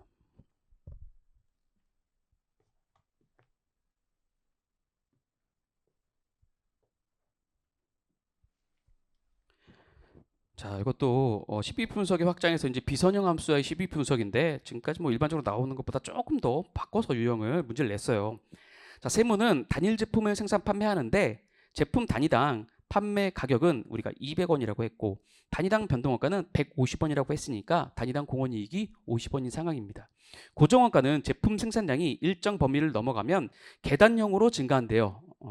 제품 생산량이 첫 번째 구간 1에서 1000개까지는 손익분기점이 840이고 뭔가 또 답을 알려줬어. 결론을 알려줘. 우린 이거 계산해야 되나? 이렇게 생각하고 있었는데 답을 알려준 거죠. 역추적하는 거죠. 두 번째 구간 1001개부터 시작해서 2500개까지는 우리가 손익분기점이 2400개래요. 첫 번째 구간에서 두 번째 구간으로 넘어갈 때 증가하는 계단식으로 증가하는 그 고정원가, 증가한 금액의 고정원가는 얼마인지와 달성 가능한 최대 이익을 구하라고 있는데 첫 번째 구간과 두 번째 구간만 고려하래요. 그럼 세 번째 구간, 네 번째 구간 있을지 모르겠는데 걔네들은 생각하지 마 이거죠. 자, 그러면 볼게요. 문제가 12분석인데 비선형 함수의 12분석이고 고정원가가 비선형인 경우에요. 우리 가격이 비선형일 수도 있고 변동원가가 비선형일 수도 있는데 자, 그 상황이 아니라 고정원가가 비선형인 상황입니다. 그리고 역추적해야 돼. 자, 가격은 200원이고 단위당 변동가 150원입니다. 단위당 공원이익이 50원인데 이 문제에서 고정원가가 안 나와 있습니다. 당연하죠. 고정원가를 계산하라고 했으니까. 그렇죠? 그러면 첫 번째 관련 범위인 1개부터 시작해서 1000개까지 여러분 그림 한번 그려볼게요. 그림 그려보면 이렇게 되겠죠. 수량이고 이제 수익 또는 비용이라고 할 때 우리가 관련 범위가 1000개까지가 하나의 관련 범위고 그렇죠? 1000개. 그 다음에 2500개까지가 또 하나의 관련 범위입니다. 2500개. 자, 이 상황하에서 1개에서 1000개까지는 우리가 손익분기점이 있어요. 손익분기점이 없을 수도 있는데 있어요. 840개라고 문제에서 알려줬습니다. 그러면 이 840개 알려줬어. 그러면 뭐예요? 고정원가를 모르는데 고정원가를 단위당 공원이익으로 나눠주면 그게 바로 손익분기점이잖아요. 그러니까 고정원가가 42,000원이라는 것을 우리가 알 수 있는 거죠. 첫 번째. 이게 이런 거죠. 여러분 뭐 별게 아니고 50개 있는데 단위당 공원이익이 50원인데 우리가 손익분기점 판매량 몇 개인지 모르겠지만 이거 곱하면 총 공원 이익이고 여기서 우리가 고정원가 얼마인지 모르겠는데 이거 빼주면 이게 손익분기점이니까 0이야. 이렇게 해서 계산한 거죠. 그래서 손익분기점 판매량 우리가 840이라고 알려줬기 때문에 우리가 얘를 계산할 수가 있는 거죠. 자, 그러면 그림으로 그려보면 이런 거잖아요. 우리 수익이라는 것은 매출인데 매출은 이렇게 증가하죠. 이렇게 증가하고 이 기울기가 가격이고 여기 840이 나왔다는 것은 이렇게 뭔가 됐다는 거죠. 그래서 요 기울기가 바로 변동원가고 이게 바로 뭐예요? 우리가 고정원가인데 고정원가가 처음에 42,000원이었다는 거죠. 그래서 여기가 840개였다는 거죠. 그래서 고정원가 값을 알았습니다. 두 번째 관련 범위가 1001개부터 시작해서 2500개까지인데 여기서의 뭐예요? 우리가 손익분기점이 2400개라고 알려줬습니다. 그럼 여기라는 거죠? 여기예요. 그래서 여기가 2400개 여기 이렇게 나왔다는 것은 뭐예요? 여기를 이렇게 또 지났다는 거죠. 이렇게 지났다는 겁니다. 그래서 여기가 손익분기점이 됐고 여기가 손익분기점이 됐다는 거죠. 그러면 자, 두 번째 구간에서 이만큼 계단식으로 고정원가가 더 증가했습니다. 이 금액을 알고 싶어요. 그럼 어떻게 하면 돼요? 자, 원래 처음에 발생한 요 42,000원이라는 고정원가에 계단식으로 요만큼 A만큼 고정원가가 증가했어. 얘를 단위당 공원이익으로 나눠줬더니만 손익분기점인데 그게 바로 2,400개야. 이렇게 되는 거죠. 그러면 A값 78,000원이라는 것도 계산이 가능합니다. 그래서 그렇게 어려운 문제는 아니었어요. 약간 헷갈리는 것은 마지막인데, 자, 달성 가능한 최대 이익을 구하라고 했습니다. 그러면 여러분 그냥 이렇게 그림을 안 그려보고 이렇게 풀었어. 그런 다음에 그러면 2,500개일 때가 최대값이겠지, 이익이. 라고 생각해서 뭐예요? 2,500개 곱하기 단위당 공원이익 50 한 다음에 고정원가 뭐예요? 여기서 계산한 42,000원과 추가적으로 증가한 78,000원 빼줘서 5,000원이야. 이렇게 하면 틀렸다는 거죠. 자, 뭐냐면 이 그림에서 한번 보면 여러분 이게 수익 곡선이고 이게 이제 비용 곡선입니다. 그럼 이익은 수익에서 우리가 비용을 뺀 요만큼이 이익이에요. 여기 이익, 그죠? 요게 이익이라고, 요게 이익, 그죠? 요게 회사의 이익입니다. 그러면 여러분 무조건 얘가 더 큰가요? 얘보다? 아니죠. 이 2,500개 판매할 때와 여기 1,000개 판매할 때를 비교해 봐야 된다고요. 그래서 사실은 1,000개 판매할 때의 이익인 1,000개 곱하기 50에서 요때는 고정원가가 42,000원이란 말이에요. 요거 빼주면 8,000원이 나와서 요 8,000원과 5,000원 두 개 중에 큰 값인 8,000원이 달성 가능한 최대 이익이 되겠죠. 여러분 사실은 이거는 많이 문제들을 풀어보신 분들은 더 쉽게 접근할 수 있는데 보세요. 어차피 이게 손익분기점인데 손익분기점을 넘겨서 1,000개를 판매할 때는 손익분기점보다 몇 개를 더 많이 판매하는 겁니까? 160개를 판매하는 거죠. 자, 여기서는요. 손익분기점이 2,400개인데 여기 최대 우리가 2,500개까지 가는 거니까 여기서는 몇 개예요? 100개를 손익분기점을 넘겨서 100개를 판매하는 겁니다. 그러면 손익분기점을 넘겨서 160개를 판매하는 상황과 손익분기점을 넘겨서 100개를 판매하는 상황 중에서 어떤 게 더 이익이 높겠어요? 당연히 얘가 더 이익이 높겠죠. 그리고 이것도 뭐 이렇게 계산하는 게 아니라 여러분 답은 뭐예요? 160개 곱하기 그냥 50원이죠. 50원. 이렇게 해서 8,000원이죠. 그냥 이런 거 다 필요 없고 그냥 160개 곱하기 160개가 100개보다 더 크니까 이쪽이 더 이익이 클 거야. 160개 곱하기 50원에서 그냥 8,000원 이렇게 계산하는 거죠. 이건 뭐예요? 자, 손익분기점이라는 것은 수익과 비용이 정확하게 일치하는 지점입니다. 그럼 여기서는 이제 이익이 없어요. 그럼 여기서 한 개 더 판매하면 뭐예요? 한 개 더 판매하면 정확하게 단위당 공원 이익만큼이 이익으로 돌아옵니다. 왜? 고정원가 벌써 다 회수한 시점이 바로 손익분기점이니까. 그렇죠? 그럼 이제 한 개 더 팔면 단위당 공원 이익만큼 올라와요. 그런데 손익분기점을 넘겨서 160개를 더 팔았으니까 160개 곱하기 단위당 공원 이익 50원만큼이 그냥 바로 이익으로 돌아오겠죠. 왜? 벌써 160개, 840개 팔았을 때 고정원가는 다 회수했으니까. 그렇죠? 이렇게 생각하셔도 될 것 같습니다. 자, 마지막 40번 문제를 보겠습니다.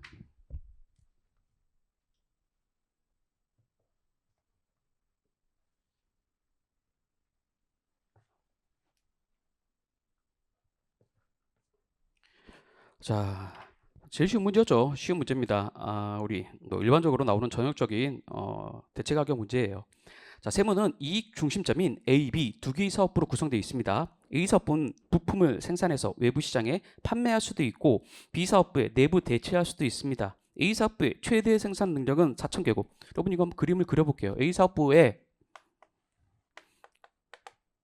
B 사업부로 이렇게 내부 대체가 지금 이루어지는 상황인데 A 사업부의 최대 생산 능력은 4,000개. 4,000개까지 만들 수 있습니다. 그런데 지금 단위당 변동원가는 600원이고 외부 시장에 1,000원에 3,000개를 판매할 것으로 예상이 됩니다.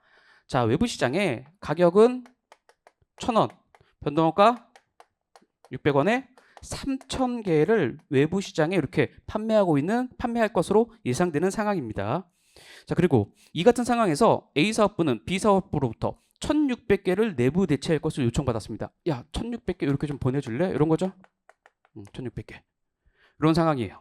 이 상황에서 내부 대체 수량에 대해서는 A 사업부의 변동원가가 단위당 50원 감소한대요. 이렇게 보내줄 때는 외부 시장에서는 변동원가가 600원이지만 이렇게 보내줄 때는 50원이 감소하니까 550원이 들어간다는 뜻이죠.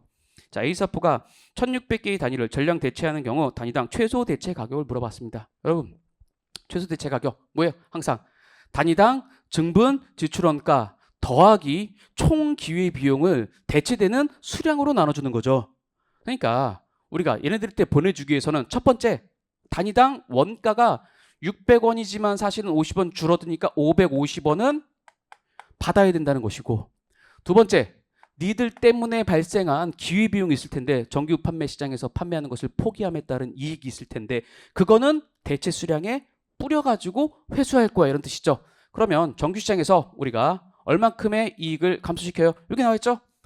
1,000원 마이너스 600, 단위당 공원이익 400원씩 우리가 얻을 수 있는 것을 600개를 니들 때문에 못 팔게 돼. 왜 그럽니까? 우리가 생산 능력이 4,000개인데 3,000개를 외부 시장에 판매하기 때문에 우리의 유효 생산 능력은 1,000개예요. 근데 1,600개를 대체해달라고 했으니까 우리가 1,000개는 일단 유효 생산 능력에서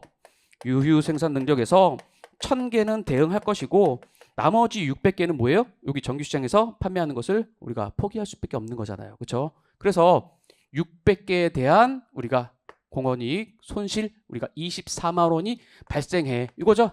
그럼 이 24만 원을 가격에 반영해서 우리가 받을 거야. 근데 이 24만 원을 뭘로 나눠줍니까? 대체되는 수량인 1,600개로 나눠줘야죠. 물론 여기 우리가 정규시장 판매 감소에 따른 공원이익 감소분 기회비용은 600개로 계산했지만 우리가 단위당 최소 대체 가격을 계산하는 단계에서는 전부 1,600개에 뿌려가지고 회수할 것이기 때문에 이 24만 원을 1,600개로 나눠줘서 단위당 최소 대체 가격을 계산할 수가 있죠. 사실은 여러분, 제가 이제 기본 과정에서 많이 설명드리는데 대체 가격은 별도의 주제가 아니라 관련 원가에서 공부하는 특별 주문입니다. 특별 주문하고 똑같은 거예요. 최소 대체 가격은 100% 똑같은 거죠. 우리가 이 A와 B를 한 기업 안에 있는 각각의 사업부가 아니라 각각의 회사라고 생각해 보세요. A 회사, B 회사. 그러면 이건 뭐예요? 그냥 우리가 이렇게 잘 영업을 하고 있는데 B라는 회사가 우리한테 와서 뭐예요? 특별 주문을 한 거죠. 갑자기 1,600개 공급해달라고. 그래서 만약에 이 문제 관련 원가 특별 주문과 최소 대체 가격은 동일한 것이기 때문에 관련 원가로 문제를 풀어본다면 관련 원가에서도 특별 주문에 대해서 이런 문제들 많잖아요. 증분 수익, 증분 비용으로 해가지고 증분 접근법으로 문제 푸는 것들 많다고요. 이걸 특별 주문이라고 생각하면 여러분은 이렇게 푸실 거예요. 만약에 이렇게 특별 주문이 들어왔는데 회사가 손실을 입지 않기 위한 가격은 얼마를 받아야 되느냐, 최소한 받아야 되는 판매 가격, 특별 주문 판매 가격, 이런 문제들 많잖아요. 그런 문제들이 있을 때 어떻게 우리가 접근을 합니까? 야, 1,600개의 특별 주문이 들어왔어. 그럼 1,600개에 대한 특별 주문, 야, 가격 얼마 받아야 될까? 이거 증가되는 수익인데. 그런데 1,600개에 대해서 더 만들어야 되니까 단위당 변동가 이 특별 주문에 대해서는 550원씩 발생해. 이렇게 적잖아요. 그렇죠? 증분 비용이라고. 그리고 증분 비용으로 기회 비용 반영해 주잖아요. 우리가 600개의 정규 시장 유효 생산 능력이 1,000개밖에 안 되기 때문에 우리가 600개에 대한 정규 시장 판매를 포기해야 돼. 그래서 뭐예요? 우리가 600개 곱하기 정규 시장에서 판매할 때의 단위당 공원 이익인 우리가 400원 해서 이거를 23원 이렇게 반영해 주죠. 그럼 요거 정리하면 우리가 증분 이익인데 이 증분 이익이 P로 정리가 될 것이고 얘를 0이라고 놓고 계산하면 우리 관련 원가에서 증분 접근법으로 문제 푸는 거죠. 이렇게 해서 P로 정리를 하는 게 바로 이 값을 구하는 거죠. 그래서 최소 대체 가격과 관련 원가의 특별 주문은 100% 동일한 주제입니다. 자, 그래서 여기까지 이렇게 문제를 풀어봤습니다. 수고하셨습니다.